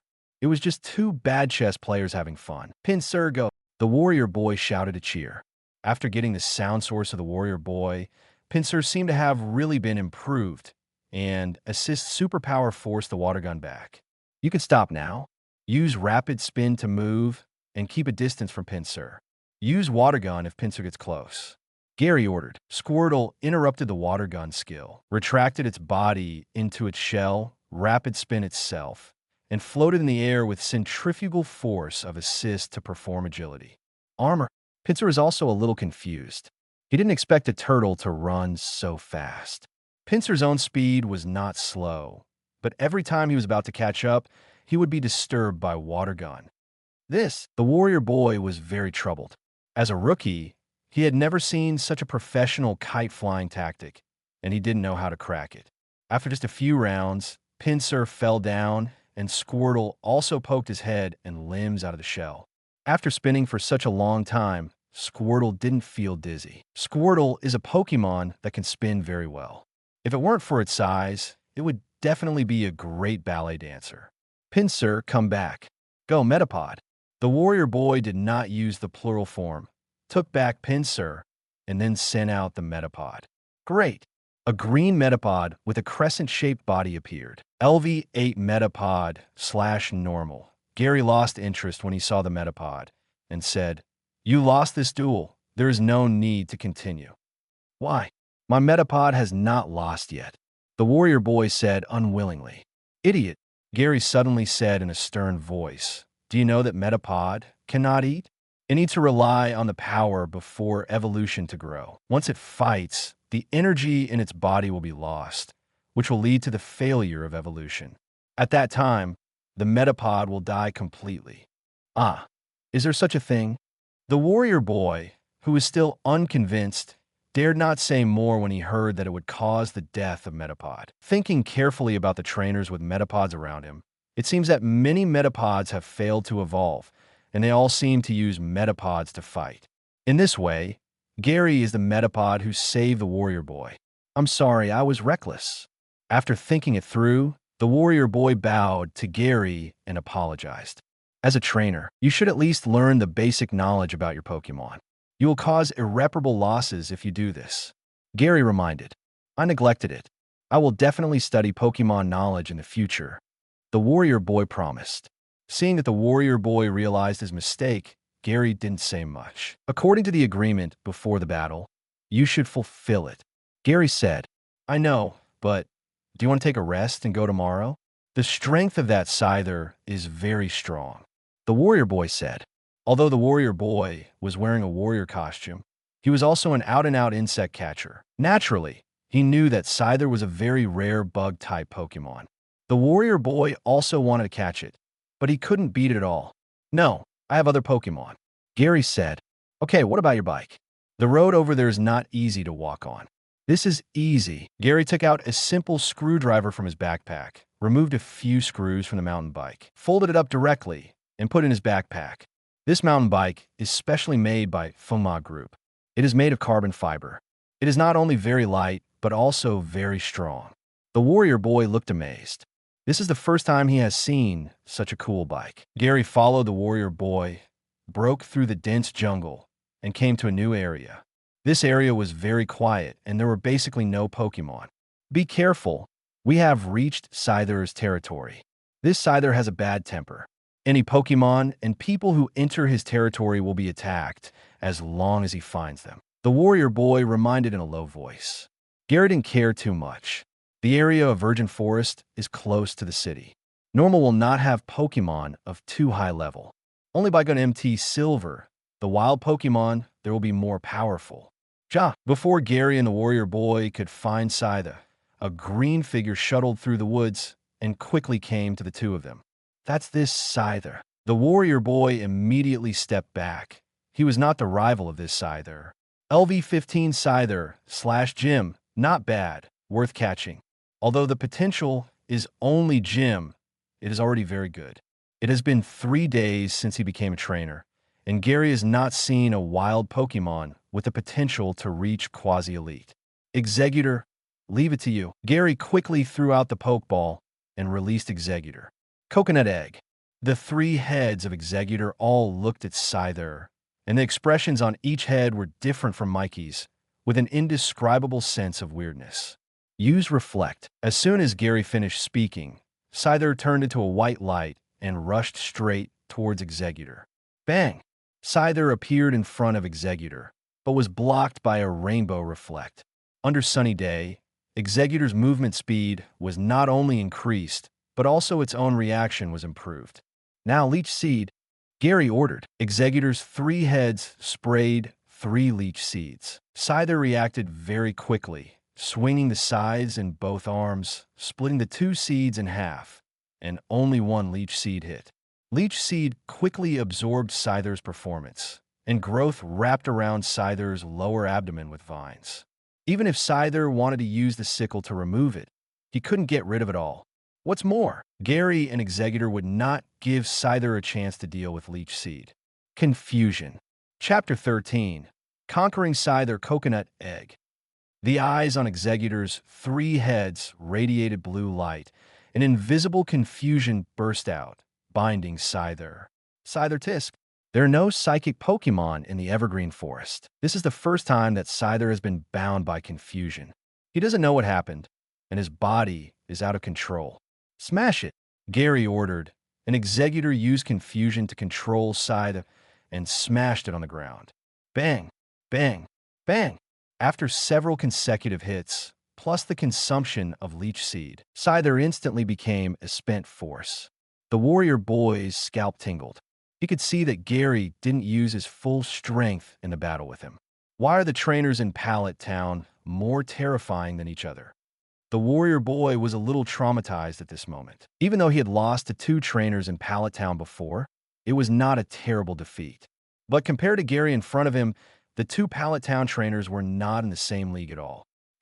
Scyther did not fall down after being hit several times and lay on the ground to breathe. Good perseverance, come in. Gary felt that it was almost done. There was no need to completely defeat the Pokémon before capturing it. It was also possible to capture it after wearing it down to a certain contest condition. Whoosh! Gary threw out the Pokeball. The Pokeball hit Scyther's head accurately, and the Pokeball opened, shooting out a ball of red light, and took Scyther in. The Pokeball fell to the ground, shook slightly 3 times, and then stopped shaking. Wow, so powerful. The warrior boy stuttered in shock. Scyther has always been his dream Pokémon, and he can't beat it himself. Unexpectedly, Gary only made a slight move and easily took it down. The warrior boy would like to call Gary the strongest rookie trainer he has ever seen. Gary walked over, picked up the Pokeball, and checked Scyther's attributes. Pokémon, Scyther attribute, Bug, Flying, Level, 15 Potential, Gym, Ability, Technical Master. When attacking, it can increase the power of skills below 60 power by 50%. Skills, Leer, Quick Attack, Fury Cutter, False Swipe, Wing Attack. Intimacy, 115, Maximum Value 255, not bad, Technical Master ability. This ability is what Gary is quite satisfied with. If it is other abilities, Gary still has to think about where to get Ability Capsule. Ability Capsule allows Pokémon with the first ability and the second ability to switch abilities back and forth. In this timeline, Ability Capsule has not been developed yet. It was not developed until the 8th generation, but the number is quite rare. If this Scyther is really another ability, Gary will have a headache. Here, this is the reward. After putting the Pokeball away, Gary took out a large banknote and handed it to the samurai boy. "Oh, thank you." The samurai boy thanked him and took the banknotes from Gary. Even if it was 20,000 yuan, it was the first time the samurai boy saw it, so he quickly counted it. "By the way, I haven't asked for your name yet." After counting the banknotes, the samurai boy remembered that he didn't know Gary's name until now. "My name is Gary." Gary didn't hide it. This guy will meet Ash later, and maybe the samurai boy will reveal his own things to Ash, just in time to motivate Ash. After all, according to the current progress, Gary dare not imagine how terrifying his strength will be when he reaches the Indigo Plateau Conference, leaving the Scyther's territory. Gary said goodbye to the samurai boy and rode all the way to Nibi City. The evergreen forest is very large, and it took Ash 2 weeks to reach Nibi City. Even if Gary rode faster and didn't encounter too many problems on the road, it would take at least 3 or 4 days to reach Nibi City. Seeing that it was getting late, Gary cleared a piece of open space on the side of the road, set up a simple camp, and prepared food for his 4 Pokémon. "Here, this is an energy cube, which can help you grow well." Gary must use the best resources for his Pokémon, the energy cube trench. Caterpie and Scyther, 2 wild Pokémon, have never eaten the fine brand rations made by humans for Pokémon.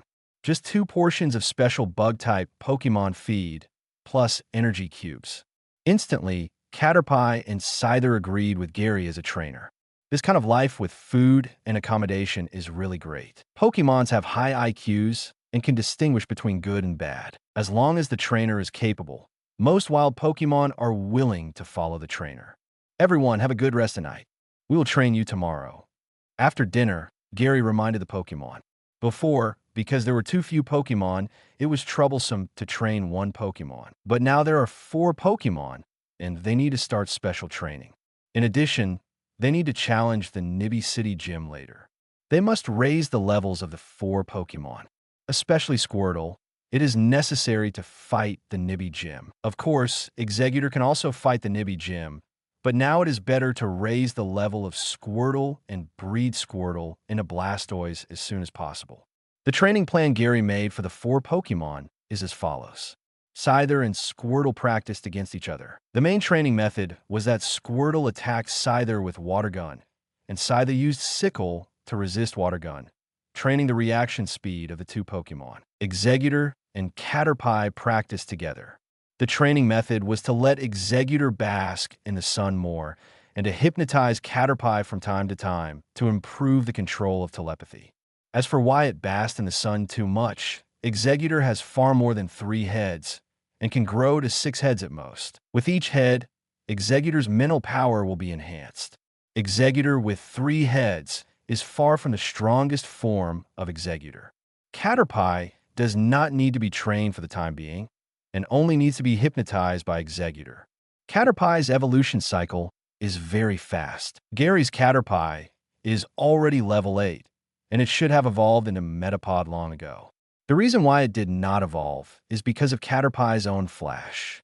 The golden Caterpie is too dazzling and can be easily attacked by Pokémon such as Spearow and Pidgeotto. So this Caterpie is very vigilant every time it goes out to forage, and it forages very little, resulting in insufficient energy accumulated in its body to evolve into Butterfree smoothly during the Metapod period.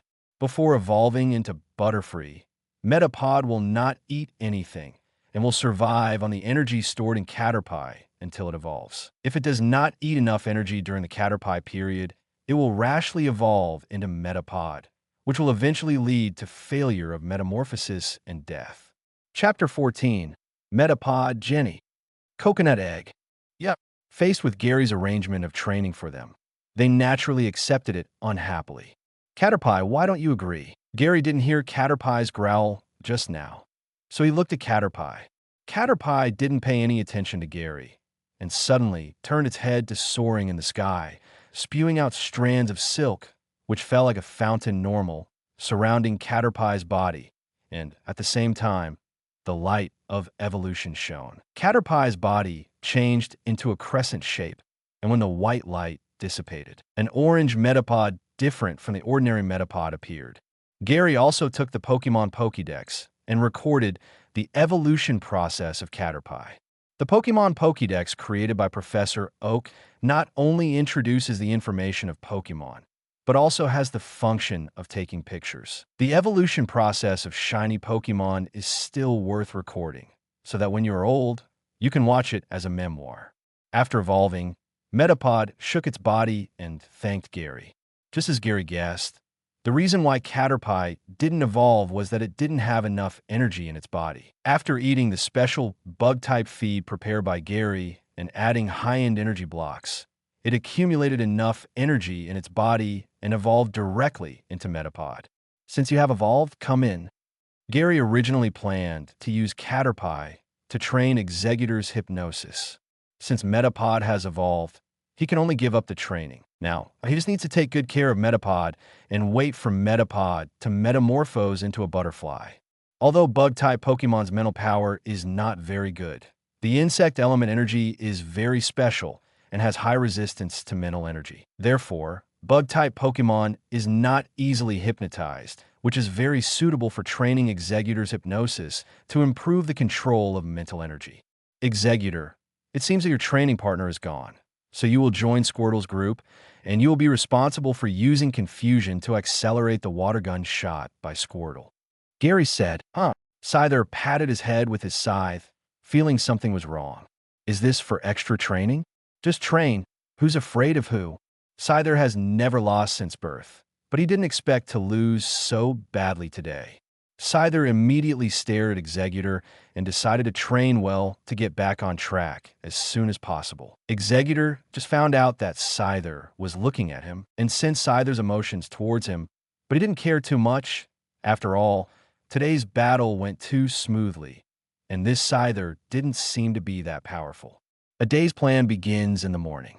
After getting up the next day, Gary urged Squirtle and the others to start training. Because they were in the wild, Gary only let Squirtle and the others train for an hour, and they had to rest for every 15 minutes of training.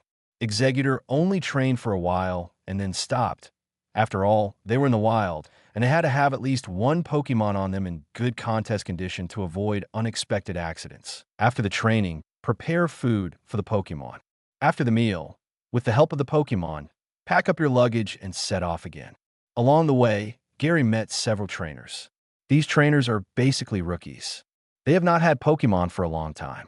Seeing other trainers, they all challenged Gary. Gary naturally accepted all the challenges and defeated 5 rookie trainers in one morning. Gary also mainly used Squirtle to fight, and the level was raised to 13. There are only 3 levels left to meet the first stage of evolution level requirements. With Squirtle's current contest condition, evolution should not be delayed. With champion level potential, food and nutrition are also followed up. Unless Squirtle does not want to evolve, there is a high probability that there will be no accidents. It's noon time for lunch. After riding until noon, Gary also planned to stop and rest, have lunch, and set off again in the afternoon. Gary originally planned to travel alone, so he learned about breeding when he was young. With his ability in breeding, he is definitely a qualified breeder. Everyone come out to eat. Prepared feed for Pokemon. Gary released all Pokemon, and Metapod also released it to breathe. Jenny, Ja, coconut egg. The 3 Pokemon liked the feed prepared by Gary very much, and started to stuff cheeks. They also fought occasionally along the way. Seeing that the Pokemon were eating so deliciously, Gary went to eat his instant food. He just needed to pour water and heat it up. Ding! Mission completed. Rewards have been distributed to the space backpack. The system prompt suddenly sounded. Gary looked at the items in the space backpack, and the number of low-level rare candy changed from 13 to 23. Ash finally left Viridian City, but why did he move so slowly and stayed in Viridian City for another day? Gary murmured, but Gary didn't think much about it. Anyway, Ash was unlikely to get into trouble. Gary looked at Squirtle and the others again, who had already eaten all the feed and were lying on the field to rest. The levels of the 4 Pokemon were not high, and 23 low-level rare candy were not enough. It was better to upgrade the level of Squirtle and the others before using rare candy. After a full meal and a half-hour rest, Gary set off again. Afternoon. Gary refused to fight with the trainers he met along the way, mainly admiring the surrounding scenery and looking for high potential Pidgey. For this reason, Gary even released Metapod to see if he could captivate Pidgeotto. Metapod is one of Pidgeotto's favorite foods. Although Metapod has a hard shell, it can definitely be broken if Pidgeotto takes it to a high altitude and then throws it down, and then he can taste the sweetness inside. Metapod had no idea that Gary was using it as bait and thought that Gary was letting it out to breathe and was very happy. Unfortunately, until the evening, no Pidgeotto appeared. Gary also figured out a problem. The early bird catches the worm, and the same is true for Pidgeotto. It seems that only by riding with Metapod in the morning can Pidgeotto be attracted. Gary has given up trying to capture Pidgey because it is too difficult to encounter a high potential Pidgey, so he still captures it from Pidgeotto. After all, after evolving once, the potential of the Pidgeotto encountered should be higher, and there may be a chance to encounter a Pidgeotto with gym potential. As for the Pidgeotto with gym potential, Gary would not expect it. He had been out for a few days, but he had not seen a Pokémon with quasi-elite potential. 2 days later in the morning, Gary was almost out of the Viridian Forest, but he still hadn't met the Pidgey or Pidgeotto he wanted. In the Viridian Forest, he couldn't even meet a Pidgey or Pidgeotto with gym potential. Chapter 15. Arrival in Nibi City today is Gary's 4th day in Viridian Forest. If he rides for another morning, he will almost leave Viridian Forest and he will not have the chance to find the Pidgey he likes. It seems that I can only use my money. Although he did not meet the Pidgey he liked, Gary did not care too much. There are many ways to capture Pokémon, such as through fighting, making friends, etc., and the most common way is to buy it directly. Although the Alliance strictly prohibits the sale of wild Pokémon, Pokémon in the breeding house are an exception. The Pokémon in the breeding house are all bred by the breeder himself, and such Pokémon are allowed to be sold. Many breeding houses will specialize in breeding a certain Pokémon and put it on the market for trainers to choose. For some wealthy families, they will go to the breeding house to buy high-quality Pokémon for their children. There are still many breeding houses that breed Pokémon like Pidgey. Pidgey itself is not a rare Pokémon, so the price will not be too expensive. Gary did not stay in the Viridian Forest for long. He rode at full speed and arrived at the Pokémon Center in Nibi City at noon. Nurse Joy, please excuse me. Gary handed his Pokémon to Joy for examination. Although the Pokémon were not injured, they still needed to be checked frequently. The Pokémon Center not only provided treatment, but also daily Pokémon care. Don't worry, Mr. Gary. If it weren't for you, the Pokémon Center in Viridian City would have a major safety hazard. I will take good care of your Pokémon. Joy assured. Thank you. Gary was not surprised. The Pokémon Centers all belonged to the Joy family, and they were all connected to each other. What happened in the Viridian Pokémon Center was not a small matter. It is estimated that all the Pokémon Centers in the Kanto region held a safety meeting because of Viridian City. Gary walked to the public telephone area and called Professor Oak. Professor Oak spent most of his time in the laboratory, specializing in Pokémon research. Oh, Gary, where are you? Why did you call me just now? Professor Oak saw that the person on the screen was Gary, and he felt a little bit of blame. It has been almost a week since Gary left Pallet Town, and he has not called Professor Oak once. Hey, I'm here to report that I am safe. Gary showed the look of a child who made a mistake and interrupted. By the way, Grandpa, do you know anyone in the police station? Police? Team Rocket is targeting you. Professor Oak's face was stern, and he suddenly became serious. Gary was surprised. Professor Oak mentioned Team Rocket. Obviously, he knew about the situation in Viridian City. No. Gary hurriedly shook his head and denied. Then why did you ask me if I know anyone in the police station? Professor Oak was also relieved. Gary is the only child in Professor Oak's family, and something might happen to him. I want to breed an Arcanine, but as you know, wild Arcanine and Growlithe are hard to come by. They are all raised by Interpol. If you want to get an Arcanine, you can only go to Interpol to apply to adopt a Growlithe. Gary explained, so you want to breed an Arcanine? I know someone in the police. Wait for me, and I'll ask for you. After that, Professor Oak hung up the phone. Gary waited quietly. After waiting for about a quarter of an hour, the public phone rang again. Gary answered the phone and Professor Oak's head appeared on the video. "Grandpa, what's going on?" Gary asked anxiously. This is related to whether the mission can be completed. Although according to the original plot, Gary also has an Arcanine, but that Arcanine is too weak. In the Silver Conference game, Gary's Arcanine was killed instantly by Ash's Snorlax's destructive death ray, which really embarrassed the Arcanine. So Gary felt that even if he could meet Growlithe in the future, his potential would be quite low. "I asked for you." A nest of Growlithe was born in the police station of Cerulean City. "I applied for you. When you arrive in Cerulean City, just go to the police station to adopt one," Professor Oak said. "Thank you, Grandpa." As expected, the famous professor is not normal, and even the Interpol organization has to give him some face. "By the way, Gary, where are you traveling now?" Professor Oak began to ask about Gary's situation. "I have arrived in Nibby City and am planning to challenge the Nibby Gym tomorrow." Gary said, "You're really fast. The gym leader of the Nibby Gym is not weak. Even if you have an advantage in the Squirtle attribute, you still have to be careful." Professor Oak reminded, "Is Xiao very strong?" Although Xiao is a very good gym trainer, the Pokemon he has are Geodude and Big Rock, and their levels are not high. Of course, Gary doesn't know. The gym leader Professor Oak is talking about is Xiao father, Flint. In fact, every gym trainer in Kanto region is not weak, but the acting gym owner messed it up later. Whether it is Nibby Gym or Cerulean Gym, the original gym owners are very powerful trainers, and their strength is basically at the quasi-elite level, and some are even elite trainers. For example, Koga, the gym trainer of Fuchsia City, has elite strength. In the near future, the top leaders of the Trainer Association will appoint Aji as the Elite Four of Johto Region Alliance. Don't think that Aji is not strong in the original plot, but that's just his pretense. After all, the task of gym trainers is to test the challenge trainers.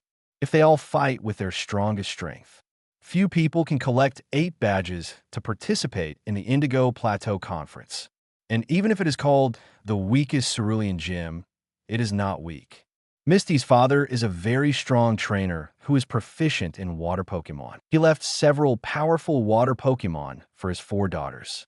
But the 4 daughters were not motivated at all, and none of them could get the recognition of those powerful water Pokemon, and they could not be used in battle, so they gradually became third-rate gyms.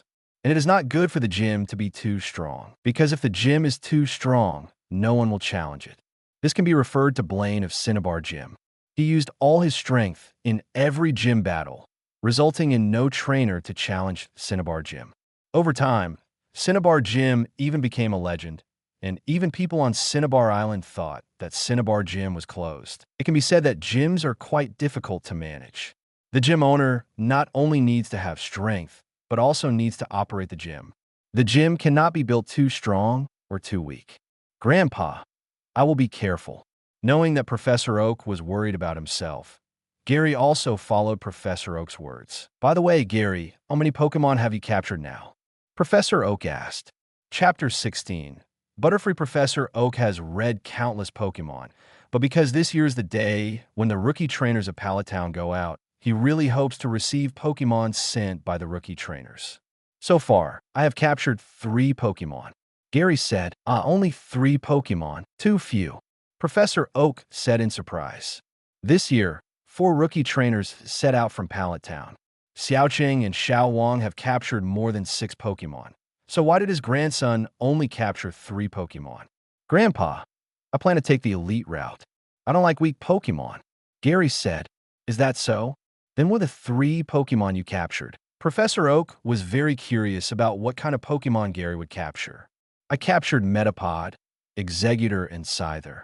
Gary said, "Exeggutor, Scyther." The Metapod was normal at the beginning, but how come the 2 Pokemon captured later are so terrifying? Professor Oak knows very well what kind of Pokemon Exeggutor and Scyther are. In Rookie Trainer, these 2 Pokemon are definitely the ceiling level. "Gary, did you capture these 2 Pokemon?" Professor Oak couldn't help but wonder. The Earl Dervish Pokemon Gary chose is Squirtle, which is restrained by Exeggutor and Attribute, and Scyther is also a very fast Pokemon. Gary's Squirtle is still in the novice stage, and its attribute is not advantageous. So how can he capture Scyther? Yes, I captured Executor when I was an Execute. I used Leaf Stone to evolve it directly. Later, I met Scyther in Viridian Forest and defeated Scyther with Executor. Gary recounted his experience in the Viridian Forest. Professor Oak broke into a sweat. He didn't expect Gary to have such a smooth start. He captured Execute right away and then met Scyther. He was so lucky. Then why did you choose to capture Metapod? Professor Oak asked. Gary's captured Pokémon were all strong, and he already had Scyther. It seemed unnecessary to capture a bug-type Pokémon because I encountered a Flash Caterpie and captured it. Gary said, "What? Flash Caterpie, show me." Professor Oak was very excited when he heard it was a shiny Pokémon. Even Professor Oak rarely sees shiny Pokémon, especially since this Pokémon was captured by Gary. Professor Oak was even more curious and wanted to study it. My Pokémon is in the care of Nurse Joy. I'll show it to Grandpa later. Gary said, "That's a pity. You should do your best in the gym battle." Professor Oak said, "Well, goodbye, Grandpa." After the call ended, Gary also went to the cafeteria of the Pokémon Center to eat. Gary planned to take a look at Route 3 in the afternoon to see if he could meet the Pidgey he liked and also see if he could meet some ground-type Pokémon. There are mountains near Nibby City, and there are some rock and ground-type Pokémon. According to the task issued by the system, Gary needs to breed Rhydon, and there may be a Rhydon nearby. In addition to Pidgey and Rhydon, Gary also plans to see if he can find Mankey. Mankey has a second-order evolution and can eventually evolve into a Ghost-type Forsaken. In order to facilitate the fight against Sabrina later, it is necessary to breed a Ghost-type Pokémon. As for the breeder Jengar, Gary also plans to breed it, but Jengar naturally has a poison type. It is said to restrain the Psychic type, but it is also restrained by the Psychic-type Pokémon. Of course, the same is true for Forsaken, but it is still necessary to breed Fighting-type Pokémon. In Kanto region, there are only 2 fighting Pokémon with species strength of 500, namely Machamp and Forsaken. Machamp's species strength is 505, and it is a single fighting type. Forsaken species is 535, and it has both fighting and ghost attributes. Comparing the two, anyone who knows that Forsaken should be chosen. Moreover, at this point in time, the evolution method of Forsaken has not been fully proven, and even many fighting masters have not figured it out. According to the evolution method in the game, Forsaken needs to use the Fist of Rage 20 times in a row in a battle, and it must increase its level while defeating the target before it can evolve. This evolution method is very troublesome in the game, let alone in reality. Gary plans to wait for Primeape to master the Fist of Rage, and then slowly test the evolution method. Afternoon, Gary brought his Pokémon to Route 3, looking for the target Pokémon, and also increased the level of Squirtle. Because he has the Eye of Insight, Gary looked for Pokémon. Pokémon are very fast, but unfortunately the Pokémon they encountered were all common and elite potential, none of which Gary liked.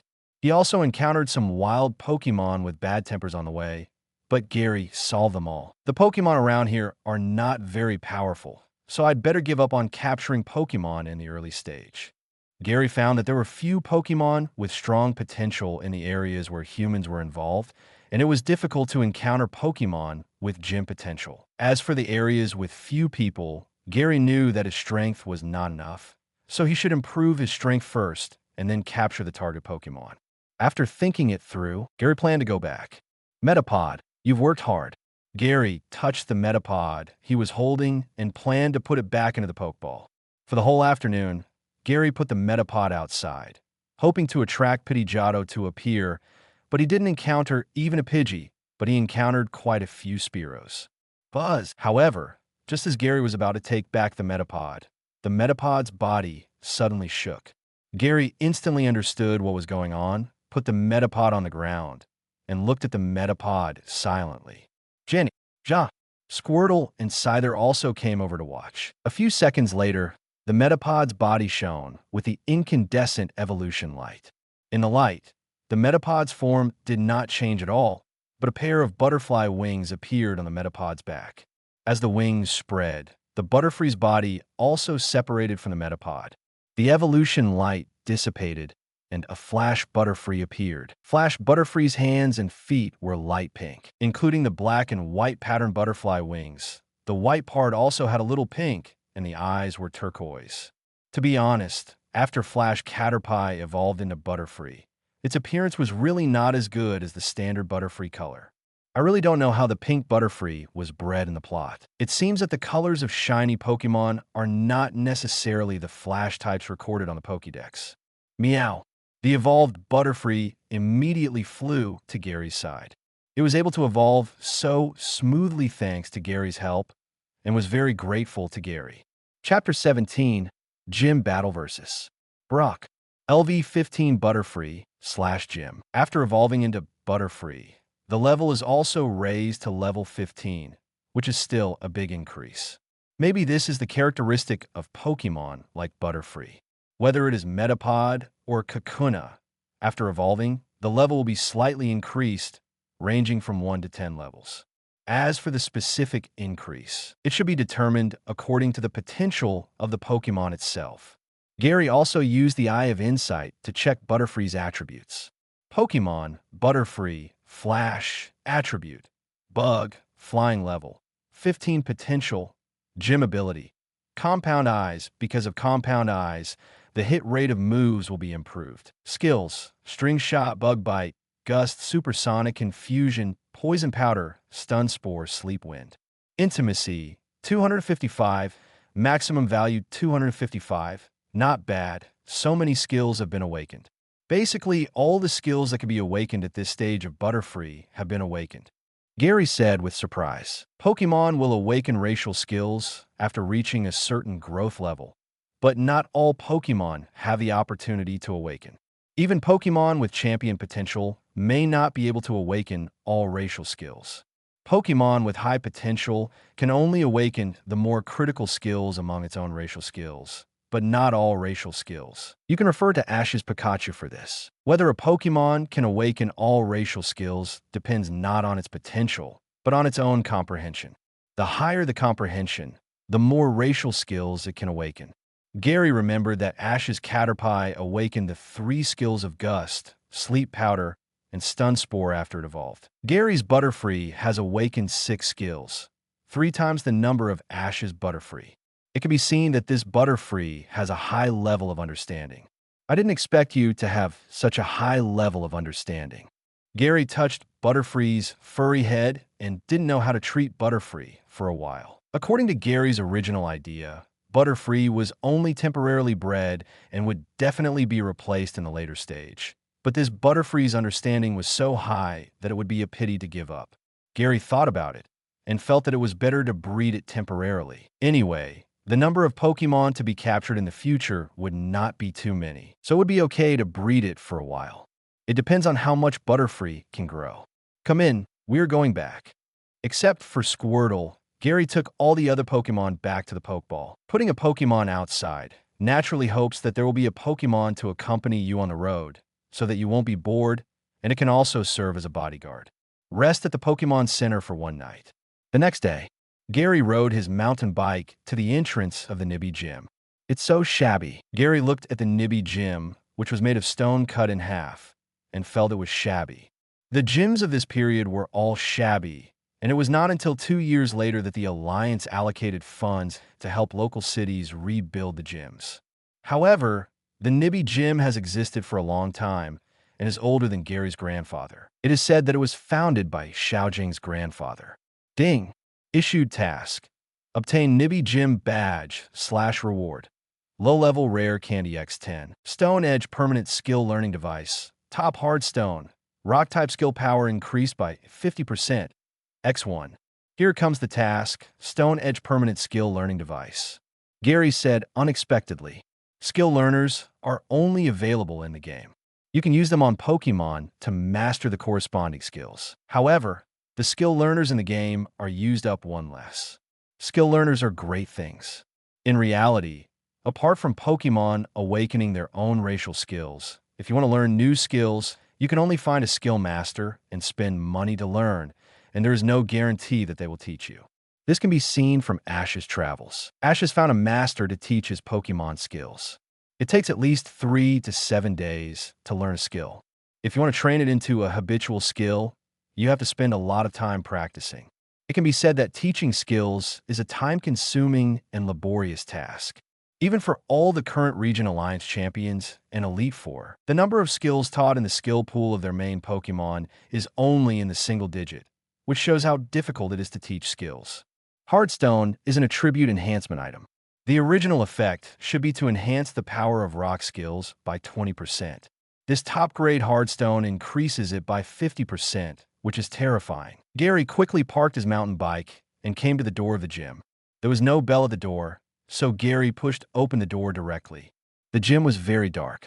What caught his eye were several stone pillars. On the high platform at the end of the front, a squinty-eyed boy was sitting on a stone cushion. The squinty-eyed boy was Xiao. Gary didn't understand why Xiao was sitting there. He was obviously sitting here waiting on purpose, but he didn't turn on the light. Who was he trying to scare? Gary turned to Xiao and shouted, "Are you Xiao?" Hearing this, a light shone on Xiao. "Who are you?" Xiao asked. Gary thought Xiao was pretending to be cool. There must be surveillance outside the gym. This guy must have known that he was coming and ran here to sit and wait in advance. Gary knew how busy Xiao was usually. In addition to handling the affairs of the gym, he also needed to take care of 9 younger brothers and sisters, and the Pokémon in the gym also needed to be taken care of. It was broad daylight now, and it was busy. How would he have time to run here and sit and wait for someone? Gary did not expose Xiao and responded, "My name is Gary.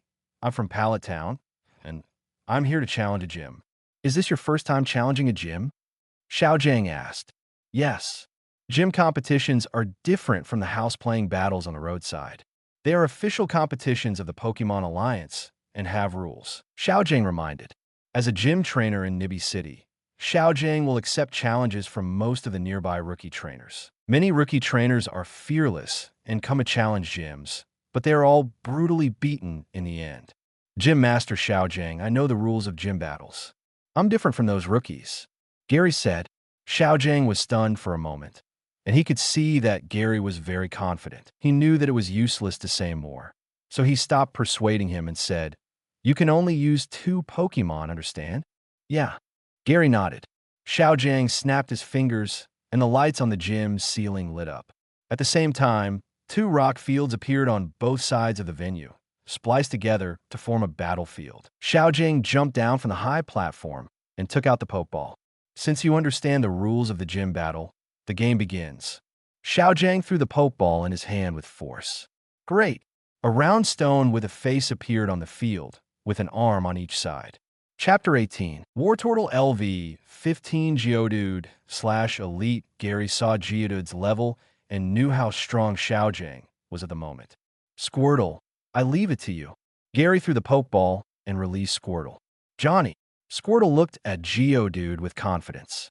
He had encountered Geodude on Route 3 yesterday. He could kill it instantly with a single shot of Water Gun. There was no need to worry at all. It's actually a water Pokémon, Squirtle. Xiao was also confused. He finally understood why Gary was so confident.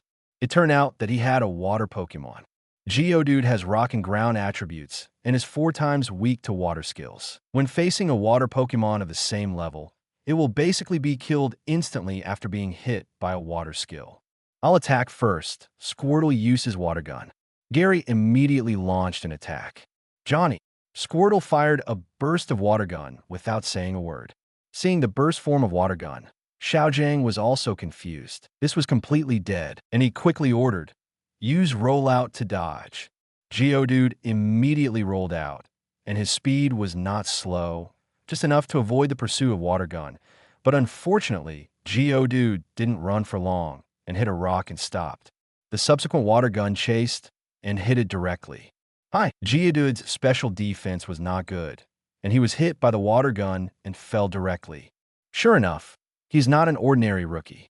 Xiao looked at the fallen Geodude and was sure that Gary was completely different from other rookie trainers. After all, it is not something that rookie trainers can do to make Pokémon change the form of skills to attack. "Geodude, come back and rest. Your Squirtle is good, but my last Pokémon is not so easy to deal with." Xiao took back the defeated Geodude and then threw the Pokeball. Great! How fast is a body? A giant snake made of rock appears. Onix is 8.8 meters long, a real behemoth. With its body made of huge rocks, it will give people a great sense of oppression. Gigantophobia. Johnny. Squirtle was also shocked. Although he had seen Onix's appearance on Pokédex, he didn't expect Onix to be so huge. He was a little panicked. Squirtle, don't be afraid. Onix is just huge. Like Geodude, it is extremely afraid of water skills. Gary reminded. Johnny, after receiving Gary's reminder, the fear in Squirtle's heart disappeared. What an excellent trainer. Xiao saw that Gary would comfort his Pokemon's emotions in the battle. Just for this behavior, he is much better than most rookie trainers. Onix uses bind. Xiao also took it seriously and took the initiative to attack. Roar! Onix slightly raised his body, twisted his body, and swung his tail towards Squirtle. The venue itself was not large, and there was no place to hide in the face of Onix's tail sweep. Don't worry, just use the water gun to attack Onix's head. Gary ordered. Hearing the sound, Squirtle sprayed a straight line of water gun until Onix's head, and the attacks of both sides hit each other at the same time, but the water gun did not kill Onix instantly. Onix's tail had already tied up Squirtle and turned the direction, deviating the attack trajectory of the water gun, not giving Squirtle a chance to attack Onix with the water gun. Squirtle, condense water pulse. Gary ordered. Jenny. Squirtle condensed the water element in his mouth, condensing water pulse. This move was a skill that Squirtle had awakened yesterday afternoon, and he was not very skilled in using it. Although he could successfully condense a water ball, the attack distance was too short, and it was not enough to be used as a habitual skill. No! Onix, throw Squirtle out quickly. Xiao knew the power of water pulse. His Onix had just withstood a water gun. If it was attacked by water pulse again, it would be doomed. Roar! Onix gathered all his strength, swung his body hard, and threw Squirtle out. However, at the moment when Squirtle was thrown out, Squirtle had already condensed water pulse and fired it directly. Bang! Water pulse hit Onix's tail. Roar! Onix wailed, and his huge body fell towards the ground. Bang! Squirtle was also thrown out of the field and hit the wall hard, but with the protection of the turtle shell, Squirtle did not suffer a fatal injury, but it was also seriously injured. In any case, Onix's size and weight are there. Even if Onix's physical attack ability is not strong, defense can sometimes be used as a weapon. The game fell Veilstone, Onix could no longer fight, and Squirtle was injured but did not fall down. Xiao also took back Onix and said, I lost this gym match. Thank you. Gary smiled. Johnny. Squirtle was very happy that he won a gym match for Gary. However, Squirtle's happiness did not last long, and his body suddenly froze. Gary also noticed Squirtle's change and immediately found that Squirtle's level had increased from level 15 to level 16. The next second, Squirtle's whole body shone with the light of evolution. What? Evolve. Xiao was also surprised. He didn't expect that his Onix would become the nutrient for Squirtle's evolution. The light of evolution faded, and Wartortle appeared instead. Wartortle's body size, both in height and width, is twice the size of Squirtle. Furry ears like wings have grown on both sides of his head, and two small fangs have grown on his upper jaw, exposed outside. Congratulations, your Squirtle has evolved. Xiao stepped forward to congratulate. Thank you. Gary also responded politely. This is the Boulder Badge, which is proof of defeating a gym. If you gather 8 gym badges recognized by the Pokémon Alliance, you can participate in the Indigo Plateau Conference. Xiao handed his own badge to Gary. Gary took the badge and looked at it. If this thing was placed in the world of the special episode, it would be a very important prop.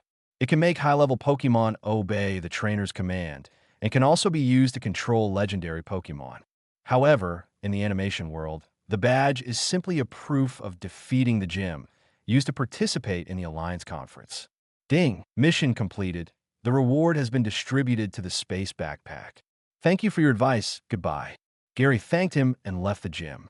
Pokémon, Wartortle attribute, water level, LV16 potential, Champion ability. Torrent. When physical strength decreases, the power of water-type moves will increase. Skills.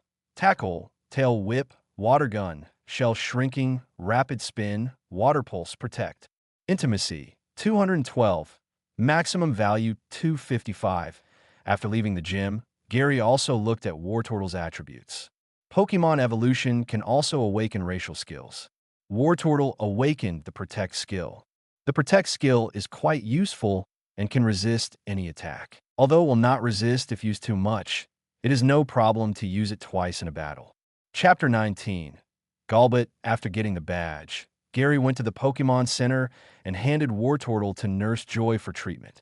Gary borrowed the computer here and searched for information about mobile phones on the internet. The communication equipment at this point in time is a bit poor.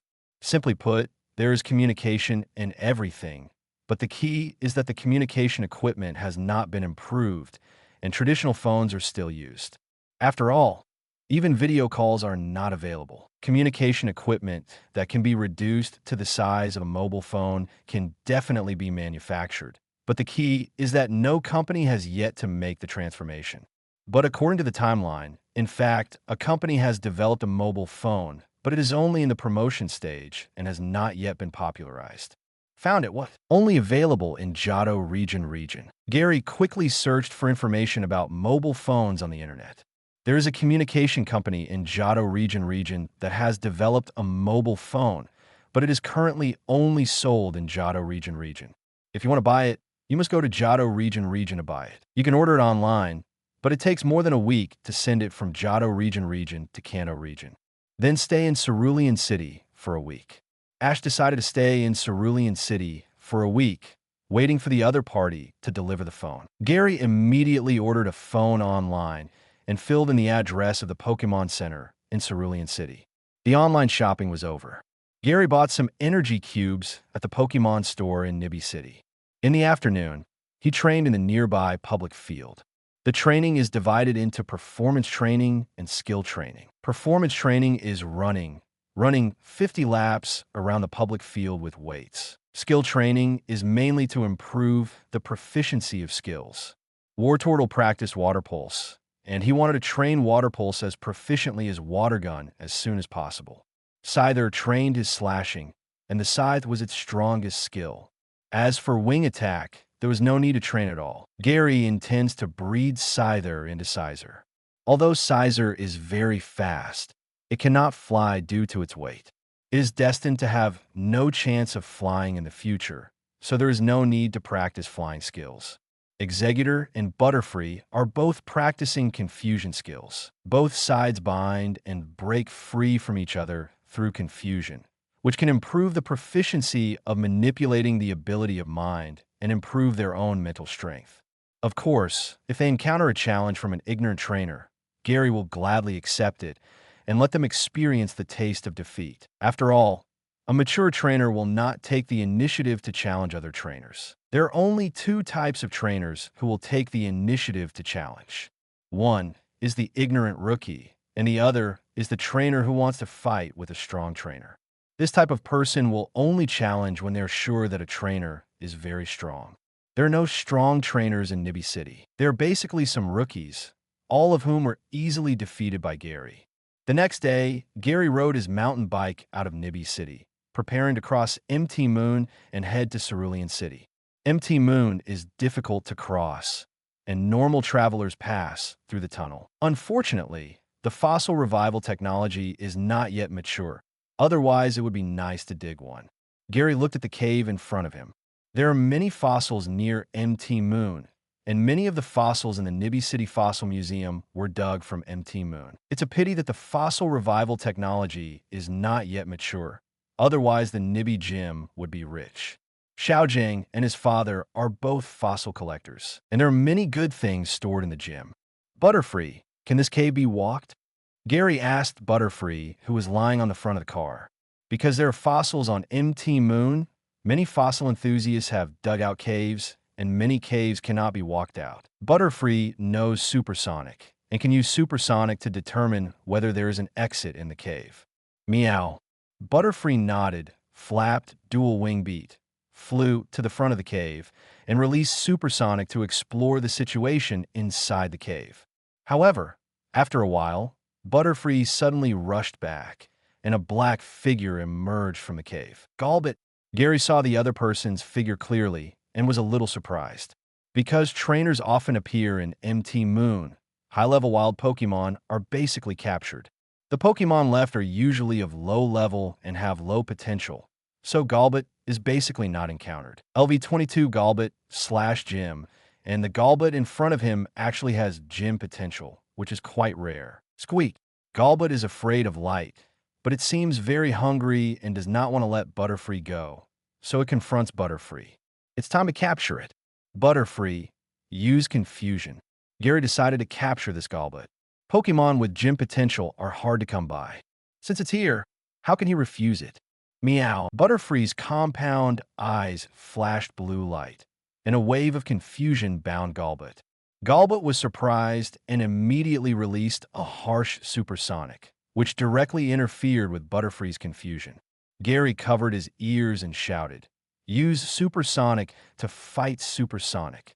Butterfree also released supersonic, which offset Golbat's supersonic. The next second, Golbat turned into a phantom and moved quickly around Butterfree.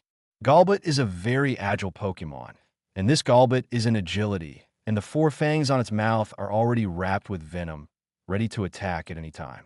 If Golbat dares to get close, use sleeping powder. Gary ordered. Although Golbat is very fast, it is useless in front of Butterfree. Butterfree has the ability of compound eyes, and its vision is very terrible. Golbat can't confuse Butterfree with its speed.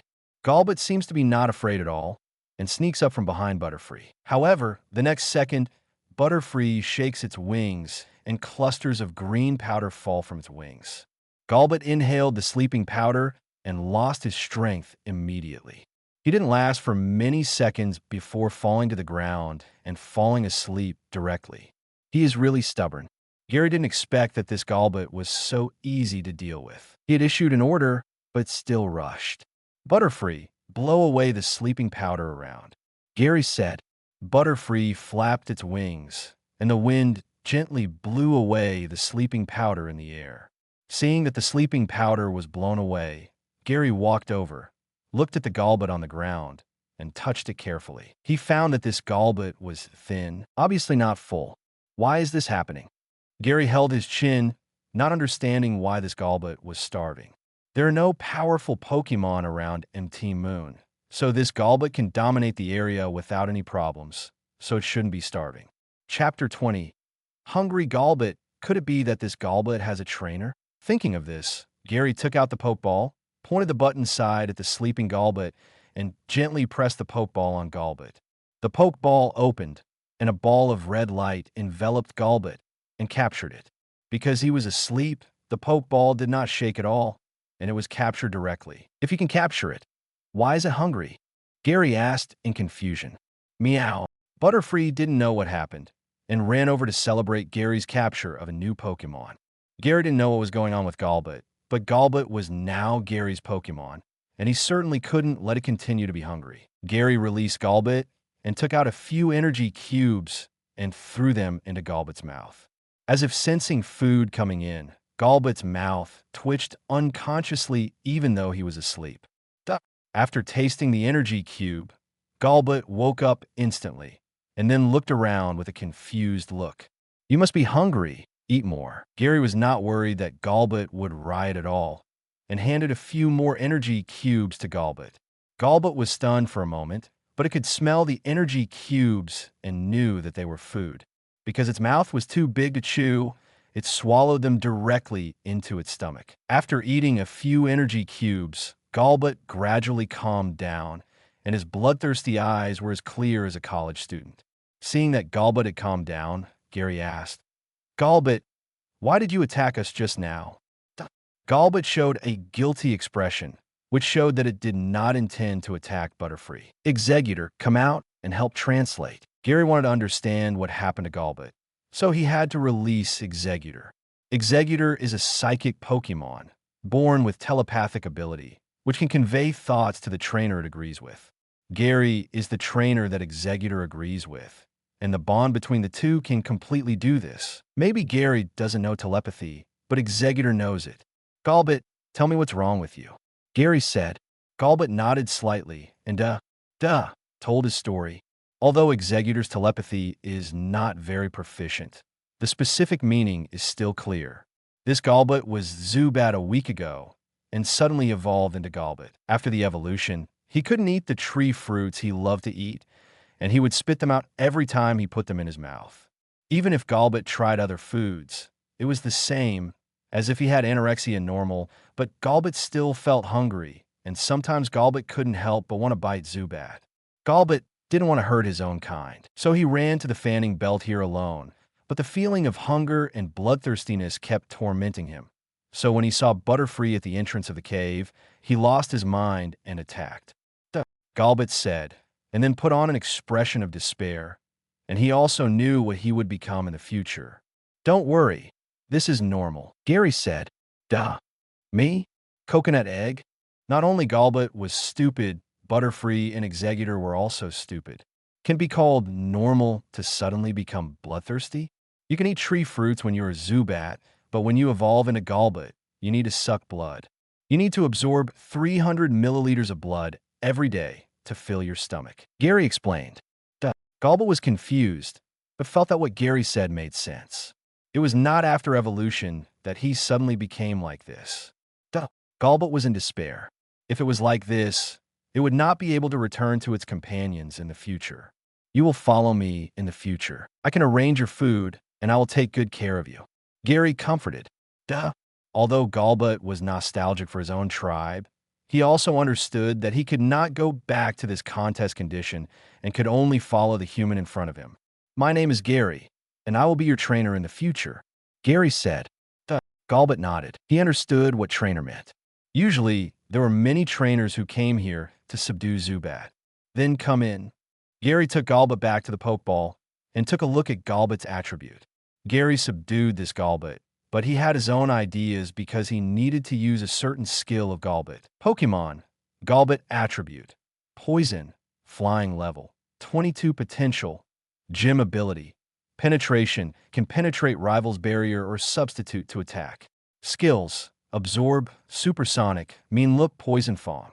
Intimacy, 136, max value 255, it can be used. Gary nodded with satisfaction. This Galbit has a skill that Gary can use. This skill is Mean Look. The target locked on by Mean Look cannot escape, and in battle, rival cannot replace the Pokémon hit by this skill. The skill Mean Look cannot be taught. It can only be awakened if the Pokémon has this skill in its own race skills. Of course, it can also be mastered by some Pokémon through inheritance, but it is estimated that no one will deliberately breed a Pokémon that inherits Mean Look. It is better to catch Pokémon with Mean Look directly. The penetration ability is also good. You can use Breeder as the main force. Gary said, the penetration ability can ignore damage reduction skills such as Reflect and Light Screen, and is still a very good offensive ability. Moreover, Galbit has another stage of evolution. When the intimacy reaches 220, it can evolve into Crobat. Crobat is extremely fast, and, combined with the penetration ability, is simply an assassin on the battlefield, killing people invisibly. Speed in the game is simply who is faster and who shoots first. In reality, the advantage of speed is not just the advantage of shooting first. The world's martial arts are only fast and invincible. If the speed is fast enough, most skills can be avoided and rival can be played around. After taming Galbit, Gary asked Galbit to help guide the way. As a Pokémon of MT Moon, Galbit is very familiar with the area of MT Moon and quickly found the cave with his companions. It took Gary 3 days to reach Cerulean City. These 3 days were basically spent on the road. In addition to MT Moon, Gary also met several trainers who challenged him. Gary naturally made them experience the taste of defeat again. Gary's Pokémon also grew slightly. Wartortle LV 16-18, Executor LV 19-21, Butterfree LV 15-19, Scyther LV 16-18, Galbit LV 22. Chapter 21. Cerulean City Police Station Pokémon Center. Mr. Gary, your Pokémon have all recovered.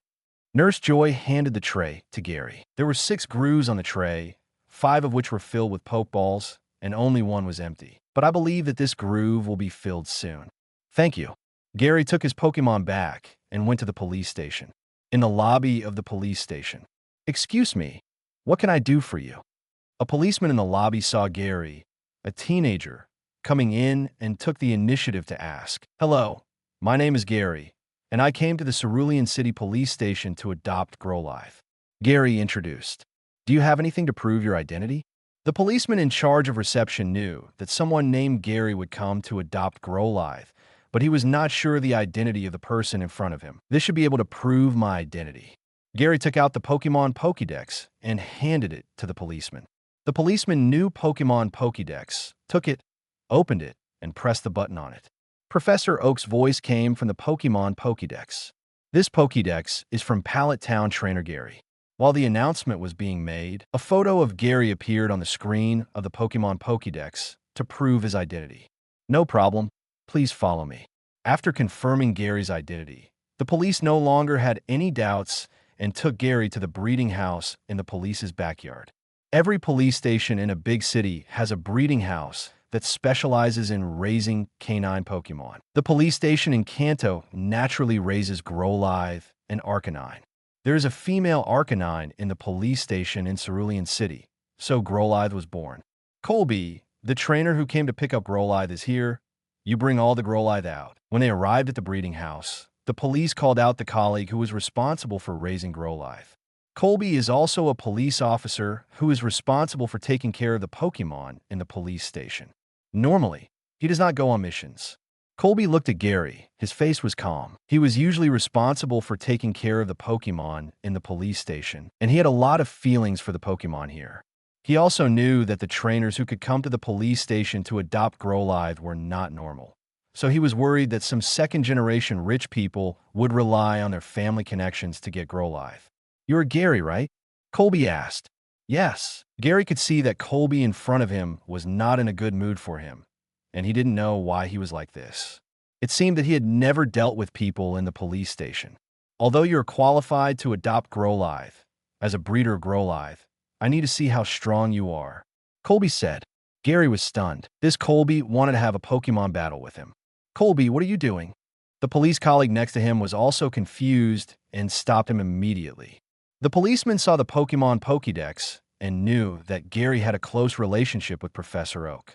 If Gary was offended, no one could save Colby. Colby just cares too much about Growlithe and thinks that the trainer who wants to adopt Growlithe must have sufficient skills. He is not targeting you. The policeman explained quickly. "I understand." Gary nodded and said indifferently, "Since Mr. Colby wants to test my strength, let's have a duel. That's just what I want. If you win, I will let you choose a Growlithe to take away." Colby is also a reasonable person. He originally planned to give Gary a Growlithe to send him away. Since the other party is so brave, he doesn't mind opening a back door for Gary. Gary also immediately understood the meaning of Colby's words. It seems that Professor Oak's face is not so easy to use. The other party promised to give Growlithe, but he didn't think of giving it to a Growlithe with good potential. No wonder Gary's Arcanine was killed by Snorlax's Destruction Ray. It seems that this is the reason. In this case, Gary's Arcanine was also obtained through Professor Oak's relationship. After all, the number of wild Growlithe is too rare, and the Growlithe that can survive in the wild will not be too bad. "Okay, then where do we fight?" Gary asked. "There is a fighting field in the police station nearby." Colby pointed behind him, and there was an open field not far away. The police comrades were sweating. Although things did not develop in a bad direction, no one knew what Gary's character was like. What if they lost the game and Gary got angry? Gary and Colby came to the backfield. The police colleagues had nothing to do, so they acted as referees. "You look young. You have just become a trainer not long ago," Colby said. Yes, Gary did not deny it. After all, his age and appearance were there. "Then let's have a one-on-one battle, no problem," Colby said. It can be seen that Colby is a very upright person. Knowing that Gary is a rookie trainer, he did not suggest a battle with multiple Pokemon. "Then can we start?" Gary asked. Although Colby looks very old, Gary does not think that Colby is that strong. The level of Pokemon grows according to potential. If the potential is not good, even if it is given time to grow, the level will not be raised. If Colby is really strong, it is impossible to only raise Growlithe in the police station. The battle begins. My Pokemon is this. Colby throws a Pokeball. Great. A dog Pokemon that looks like a Xiao Shih Tzu appears. Herdier. Gary was a little surprised. Herdier is a dog Pokemon unique to the Unova region and is also a Pokemon used exclusively by the police there. LV26 Herdier / normal as Gary guessed. Colby's Pokemon is very ordinary. This Herdier has only ordinary potential and can only be upgraded to level 30 at most. Moreover, Herdier has another stage of evolution. It can evolve into Stoutland at level 32. Unfortunately, this Herdier has only ordinary qualifications and can only grow to level 30 at most. It may not even grow to level 30. Golbat, leave it to you. Gary threw out the Pokeball, casually. Great. The Golbat appeared and followed Gary. He had experienced several battles with Trainer. After seeing Herdier, he knew that he was going to fight and immediately became alert. Seeing that the Pokemon sent by Gary was Golbat, Colby was immediately embarrassed because his Herdier did not have long-range skills and could not launch an effective attack on air units. Herdier, use Work Up, Colby ordered, choosing to increase Herdier's attack power first and wait for an opportunity to attack. Woof woof, Herdier barked wildly, and a red glow appeared around his body, and his attack ability was increased by 1 level. It can be seen that Colby has some skills, but the Pokemon is not very clear. Gary snapped his fingers and ordered, Golbat, use Supersonic. The Golbat emitted a harsh sound wave and hit Herdier. Chapter 22, Growlithe Ouch. Herdier had no way to avoid it and could only resist the Supersonic. After a few seconds, Herdier began to lose consciousness and began to shake when standing, falling into a chaotic contest condition. Colby's face was ugly. He had no means to counter this situation. He could only watch Herdier being confused. He didn't even dare to give random orders, fearing that his random orders would cause Herdier to act recklessly. In a chaotic contest condition, Pokemon will attack randomly. In the absence of danger, the trainer should give as few orders as possible. You can attack Poison Fong. Golbat flew towards Herdier quickly. Seeing Golbat attacking, Colby shouted loudly, Herdier, use Bite. Herdier, who was in a state of confusion, was completely confused about the direction, but he did not disobey Colby's order and bit the air. Golbat came to Herdier's side at this moment and bit him with a Poison Fawn. The severe pain made Herdier, who was in a state of confusion, jump up and down crazily. Because of the improvement of Workup, Herdier's strength was very great at this time. Use Absorb, Gary said.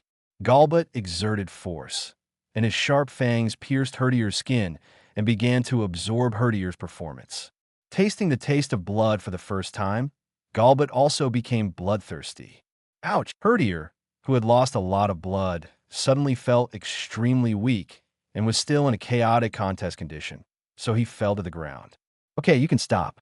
Gary also reminded him, worried that Golbat would suck Herdier to death. Although Golbat would become very bloodthirsty after contacting blood, as long as he was not in a hungry contest condition, he was still rational. Hearing Gary's order, he also loosened his mouth and flew back into the air. You still don't know how to use energy for protection. Gary looked at the fainted Herdier and thought that Colby was too weak. This Herdier seemed to have been bred for several years. How could he not even master energy protection? The so-called energy protection is a means for Pokemon to use energy. Energy can be used to perform moves and can also be used for defense. Covering the attack part with energy can reduce the damage. The reason why Golbat was able to cause such great damage to Herdier with just one absorb is entirely because this Herdier does not know how to use energy protection, and Golbat really sucked blood, which led to such weakness. The absorb skill is also very special. The power is only 20. If it only attacks the surface of the Pokemon, the damage caused is extremely low, but if it attacks the Pokemon's body, it will really be leech life. Anyone who suddenly loses a few hundred milliliters of blood will feel weak. If Herdier uses energy protection, Golbat can only absorb a small amount of energy and cannot cause much damage. Of course, it may also be that Herdier was in a chaotic contest condition and did not use energy for protection in time, which led to such a result. Mr. Colby, I won this battle, Gary said, and took back Golbat. I lost. It seems that you are different from other trainers who come to adopt Growlithe. Come with me. Colby also accepted the defeat and stopped making things difficult for Gary. Colby and his colleagues took Gary back to the breeding house. Colby opened the door of the breeding house and led Gary, Indiana. The interior was just a very ordinary Pokémon nest, but the decoration was more modern, and each Growlithe had its own single room. Woof, woof, woof, woof. The Growlithe in the house all shouted when they saw Colby. It was also the first time for Gary to see so many Growlithe, but his eyes were always locked on the largest doghouse at the end, where the heroic Arcanine with the sword, wood, and eyebrow star lay. LV45 Arcanine/Gym. It can be seen that this is the Arcanine who gave birth to 3 Growlithes. It has the potential to be a gym, which is not bad. Gary thought that the Pokémon owned by the police would have good potential, but it turned out that they were not as good as some rookie trainers. Colby's Herdier had only average potential, which was also nothing special. Colby walked to Arcanine's nest and reached out to touch Arcanine's hair. Arcanine did not resist at all and let Colby touch him, looking very happy. Arcanine, the trainer who came to adopt your child, is here. I have tested him for you, and he is an excellent trainer. You can rest assured to hand over your child to him, Colby said kindly. Hearing this, Arcanine looked at Gary. His majestic appearance made Gary very excited. He was definitely the dog of his dreams. Hello, Arcanine. My name is Gary. I am here to adopt your child. I promise to breed your child very well. Gary also took the initiative to greet Arcanine. Arcanine was also quite surprised. It is a police dog, which makes many bad guys tremble. Just standing there can deter many villains. Gary was not afraid of Arcanine at all, just because of his calmness, which was stronger than most trainers. Woo! Arcanine nodded at Colby. Although Colby didn't understand Arcanine's words, he and the dog had been together for a long time, so he could understand what Arcanine wanted to express. Arcanine agreed to let its child follow you. Come and choose a Growlithe to take away. Colby said, Are all the Growlithe here? Gary was stunned for a moment. There were 7 or 8 Growlithe in this room. Is this Arcanine a pig? How can it give birth? Of course not, come here. Colby waved. Gary walked to Colby and approached Arcanine's nest. He immediately found that there were 3 short red figures under Arcanine, which were Growlithe. These 3 Growlithe were obviously much smaller than the Growlithe in other nests. They were obviously born not long ago. These 3 Growlithe were adopted by trainers. Gary checked the data of 3 Growlithe. LV5 Growlithe/normal. LV5 Growlithe/elite. LV5 Growlithe/normal. No wonder he was killed in 1 second. Gary finally understood why Arcanine was killed in 1 second by Snorlax. It was estimated that the Growlithe Gary adopted at that time was only of ordinary potential. Even with the use of the best evolution stone, its potential was only elite. Pokémon with elite potential can only grow to level 39 at most. No wonder Gary's Arcanine is so rubbish in the animation. To be honest, Gary didn't really want to choose the Growlithe with elite potential. But if he didn't choose it, he might not have the chance to meet Growlithe in the future. Especially this time, Professor Oak was able to adopt Growlithe, and Professor Oak had to repay this debt of gratitude. If Gary gave up the adoption, it would also embarrass Professor Oak. Woof! The 3 little Growlithes also knew that Gary was the one who came to adopt them, and looked at Gary with expectant eyes, hoping to be chosen. Chapter 23. Growlithe obtained. Are these Growlithe so affectionate? Gary wondered when he saw the 3 little Growlithe so eager. Yes, all the Growlithe in our police station hope to join the police dog team. Only those who are selected by the police officers are eligible to join, so they all hope to be selected by the trainer. Colby explained. It turns out that they are so eager under the influence of the police team. Okay, then I will choose this Growlithe. Gary decisively chose the Growlithe with elite potential. Woof woof. The selected little Growlithe was very excited. If there was no fence, he would have rushed out and licked Gary hard. Colby couldn't help but look sideways.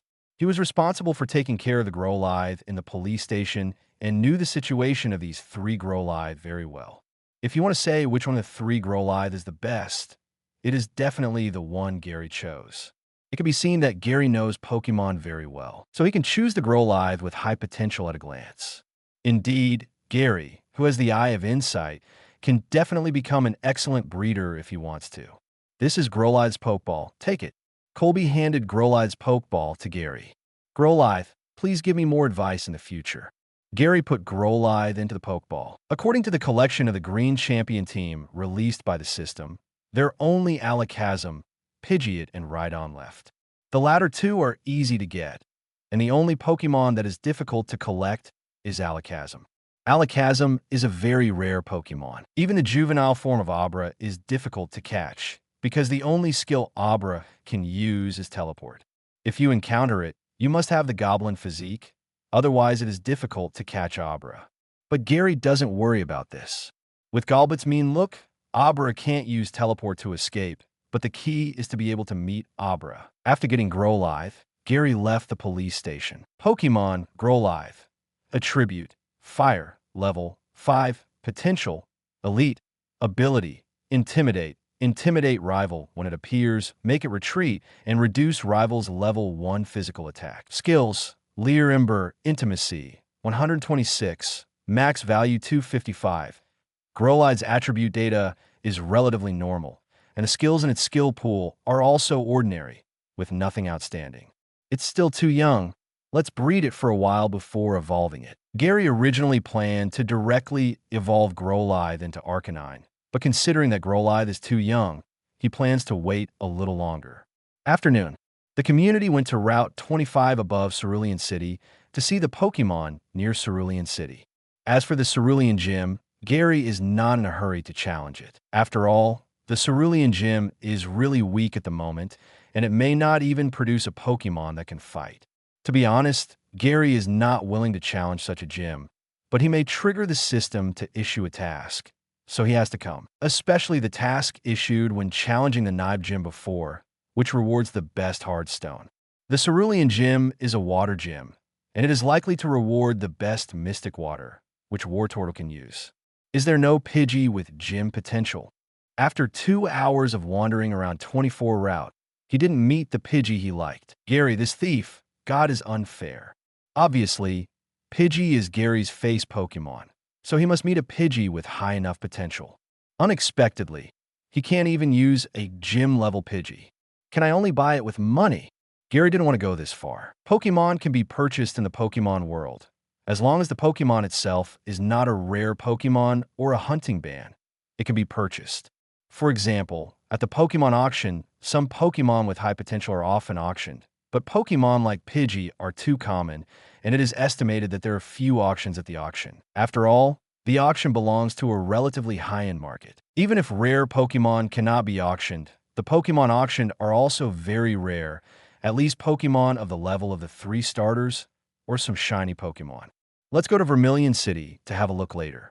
Gary decided to go to Vermilion City first. Vermilion City is the harbor city of Kanto region. Auctions are held there every week. Because it is a harbor city, ships from other regions will dock there, and Pokemon unique to other regions often appear at the auction. This time, Gary completely gave up catching Pidgey in the wild and decided to go to Vermilion City to have a look after the phone was delivered. Back in Cerulean City, it was still early, so Gary let his Pokemon out for training and also let everyone get to know the new member Growlithe. Growlithe was born not long ago and was not very self-conscious. Gary coached him personally, mainly Frisbee training, and tried to get Growlithe to move more. Even if it was only a level 5 Growlithe, it was definitely a physical king. Arcanine was a performance king who could run 10,000 kilometers a day. Even if Growlithe was not as good as Arcanine and was still a juvenile, it was still no problem to run for an hour a day. The afternoon training lasted until 5 p.m., and Gary took his Pokemon to the best Pokemon restaurant in Cerulean City for dinner. The Pokemon restaurant here not only provides special Pokemon feed, but also energy blocks, and will provide corresponding feed and energy blocks according to the attribute of the guest Pokémon. At the same time, guests can also make their own energy cubes here, and the materials are all provided by the restaurant, and they just need to pay. As for why they come here, in addition to letting Pokémon have a good meal, the main reason is to make a batch of food specifically for Golbat. Golbat needs leech life. Gary can buy blood bags directly, but blood needs to be refrigerated and is not convenient to carry. So special feed is needed to feed Golbat. After all, Golbat's rations are quite different and will not be supplied by normal Pokémon stores. Although Golbat can extract nutrients from energy cubes, it still needs energy cubes that are integrated into blood. Golbat that absorbs blood can grow better. Golbat's exclusive energy cubes are not difficult to make. You only need to replace water with blood when making energy cubes. The energy cubes made are also blood red. Gary also called Golbat over to taste it. After tasting it, Golbat was very satisfied. If he hadn't eaten too much just now, he would have wanted to eat more. Seeing Golbat satisfied, Gary looked at the amount that had been made for a few days. At night, Gary told Butterfree and Exeggutor to have a good rest and let them fight in the gym battle tomorrow. Although the Cerulean gym is weak, they have the home advantage, even if Exeggutor restrains water Pokémon. Because the venue is a pool, the only place for Exeggutor to land is a floating platform. Chapter 24, Cerulean Gym Early Morning. It was another sunny day. Gary rode his mountain bike to the entrance of Cerulean Gym. Today was a weekday, not a weekend. Misty's three sisters would not be performing water shows, so they should all be staying in the gym. Ding! Task released. Get Cerulean Gym badge / task reward. Low-level rare Candy X10, permanent skill learning device water flow, break X1. Top quality Mystic water skill power increased by 50%. X1, sure enough, when Gary arrived at the entrance of Cerulean Gym, the system released the task. The task reward was similar to defeating Nibby Gym, except that the rewarded permanent skill learning device was not very good, and Water Flow Break was a water-based physical attack skill with a power of only 85. The skill rewarded for defeating Nibby Gym was Stone Edge, which is a rock-based physical attack skill with a power of 120, much stronger than Water Flow Break. But if you think about it carefully, the gym leaders of Cerulean Gym are really not as good as Xiao. They only have the advantage in attribute and are far inferior to Xiao in trainer ability. Among the four sisters of Cerulean Gym, only Misty can take on the task, and the other three are too useless. After parking the car, Gary came to the door of the gym. Really willful. Gary looked at the gym in front of him and felt speechless. Cerulean Gym has been completely turned into an underwater ballet performance hall by Misty's three sisters. If their father knew about it, would he be angry? Gary pressed the doorbell at the door. After a while, a girl with long pink hair came to open the door. Wow, handsome guy. The pink-haired girl saw Gary and was immediately conquered by Gary's appearance. Gary didn't care about it. He often met her in Pallet Town and was used to it. Although he didn't know which sister the girl in front of him was, Gary had no interest in little Stephanie. He only liked young women like Cynthia. Hello, I'm here to challenge the gym, Gary said. Hearing that Gary was here to challenge the gym, the pink-haired girl suddenly had a headache. She thought Gary was here to pursue the three sisters. Okay, come in with me. The gym couldn't refuse the challenge of the trainer. The pink-haired girl brought Gary to the gym. Judging from the time, Misty's three sisters have not completely given up their status as gym trainers. They didn't start to play bad until they were severely beaten by the three trainers of Pallet Town. These three trainers of Pallet Town, Gary is naturally included. Although the three Pallet Town trainers were a bit too much, it must be said that they did a good job. Before Misty's three sisters gave up, they were gym trainers who worked for 3 days and rested for 2 days. Such trainers are not qualified to be gym trainers recognized by the Pokémon Alliance. When I came to the gym, I saw a blonde girl and a blue girl cleaning the gym because there would be performances on the weekend, so they had to tidy up. Sister, a trainer is here to challenge the gym, Lily shouted. Sakura and Violet stopped their work and looked at Lily. When they found Gary behind Lily, they were stunned. Oh, I didn't expect the trainer who came to challenge today is a handsome boy. The second sister Violet teased. Haha, he is indeed quite handsome. The eldest sister Sakura also pursed her lips and agreed. Hello, my name is Gary. Can we start the gym competition? Gary was not interested in the three women in front of him, at least in Gary's opinion. The appearance of these three women can only be rated 7 points. You really don't understand romance. Then I will be your rival. Sakura, the eldest sister, said. Gary looked at Sakura and asked in confusion, Are you the gym leader? Yes, the three of us are gym leaders. I am the eldest sister Sakura. She is my second sister Violet. And this is my third sister Lily. Sakura introduced their identities. Got it, can we start? Sakura, the gym leader? Gary asked. Okay, let's start. The gym competition began. The venue is a unique water venue, with a floating platform in each half of the area. In such a venue, water-type Pokémon undoubtedly have the advantage. With such conditions, these three sisters are still criticized as the weakest gym. How weak must they be? The rules of the game are 1 versus 1. Do you understand? Sakura said. Ik versus ik. Gary found it hard to accept. At least it has to be 2 versus 2. What strength can be tested in a one-on-one match? What? Do you have a problem? Violet, who was acting as a referee, asked. No, it's time to start. Gary shook his head. He felt that these three sisters were no different from passers-by trainers. Fighting against them would not help his Pokémon grow much. Then my Pokémon is it? Go Seal. Sakura threw a Pokeball. Great. Oh wow. Oh wow. A sea lion with pure white hair and a small convex horn on its head appeared in the water. LV-16 Seal / Elite. This level is too low. Gary felt that even if the three sisters were weak, they wouldn't be so weak as a level 16 Seal. Executor, please. Gary also threw a Pokeball toward the platform. Coconut Egg. Executor stood on the platform, looking at the water all around, and was also very curious. After all, it was the first time to fight on such a field. It turned out to be Executor. Sakura was slightly surprised, and it could be seen that Gary came prepared and knew to use Pokémon that were restrained by attribute to fight. The game begins, Lily announced. Puff. Seal immediately got into the water, and it knew very well that its advantage was in the water. Executor, use confusion to create a whirlpool in the center of the pool. Gary ordered. Coconut Egg. The eyes on the three heads of Executor emitted blue light, and the telekinesis burst out. A small whirlpool appeared in the center of the pool. As the whirlpool rotated rapidly, it became larger and larger, forming a huge whirlpool. Ouch!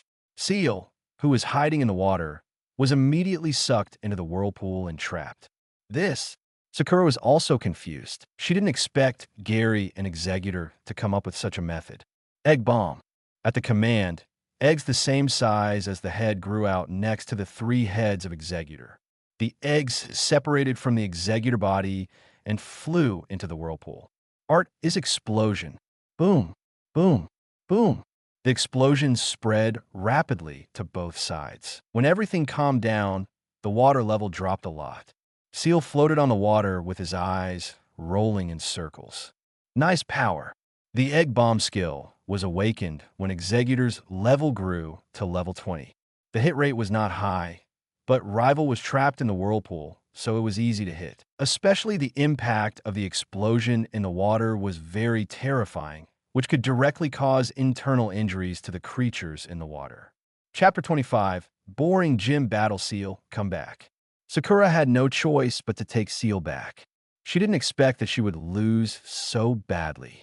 She lost without even giving a decent command. After the battle, Sakura walked up to Gary and handed him a blue drop-shaped badge. This is the Cascade Badge of the Cerulean Gym. Keep it, Sakura said. Thank you. Although Gary looked down on the three sisters, they were still quite polite, so he had to respond politely. Ding, mission completed. Rewards have been distributed to the space backpack. Gary took the badge and planned to leave. Hey, Gary, where are you from? Lily asked suddenly. Gary was slightly stunned. He didn't know why Lily asked him this question, but he still responded, Pallet Town. After that, Gary left on his own. He didn't want to have anything to do with Misty's three sisters. It's a pity that he turned out to be a handsome guy from Pallet Town. I can't marry far away, Lily said regretfully. Why are you being so crazy? Hurry up and pack up. You have a performance this weekend." Violet looked at the hopeless Lily and couldn't help but knock her on the head. Oh, facing her second sister, Lily was still quite afraid and went to clean up with a broom. After Gary finished the gym, he saw that it was still early, so he came to the public field to train Pokémon. Defeating Violet didn't waste any energy at all. It felt no different from beating a roadside trainer. Gary let everyone out to train and specially left Wartortle behind. Gary planned to try the skill learning device for the task reward he had just obtained, just in time for Wartortle to learn. Currently, Wartortle also lacked a water-based physical attack skill, and Water Stream Break could just make up for this. Kami, Wartortle didn't know why Gary left him behind, thinking that he was going to assign him a new training task. Gary touched Wartortle's head and used the Water Stream Break skill learning device on him, and a white cowl came out of his palm. Kami, Wartortle was stunned for a moment. He felt that he had mastered a new skill, and it was the kind that he could use at any time. It felt like he had suddenly awakened a new skill.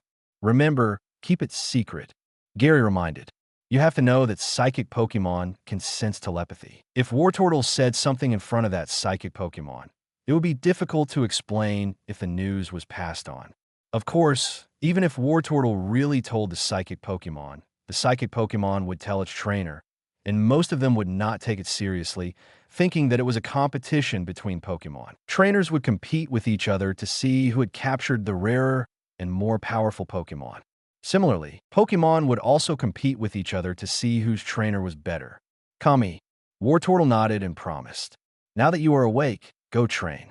By the way, get familiar with Water Burst. Remember to use it in the turtle shell. Rapid Spin combined with Water Burst will have a very good effect, Gary reminded. Kami, Wartortle nodded and ran off to train, showing off his new skills in front of everyone, making Executor and the others envious. Gary also comforted everyone and promised to teach them skills in the future, but not now.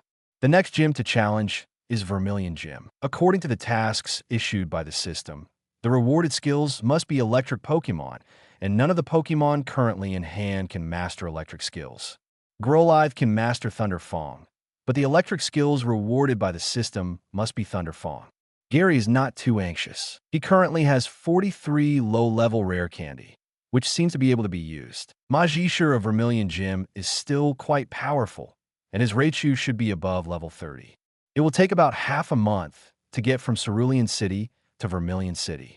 During this time, Gary is confident that his Pokémon level can be raised to an average of about level 25.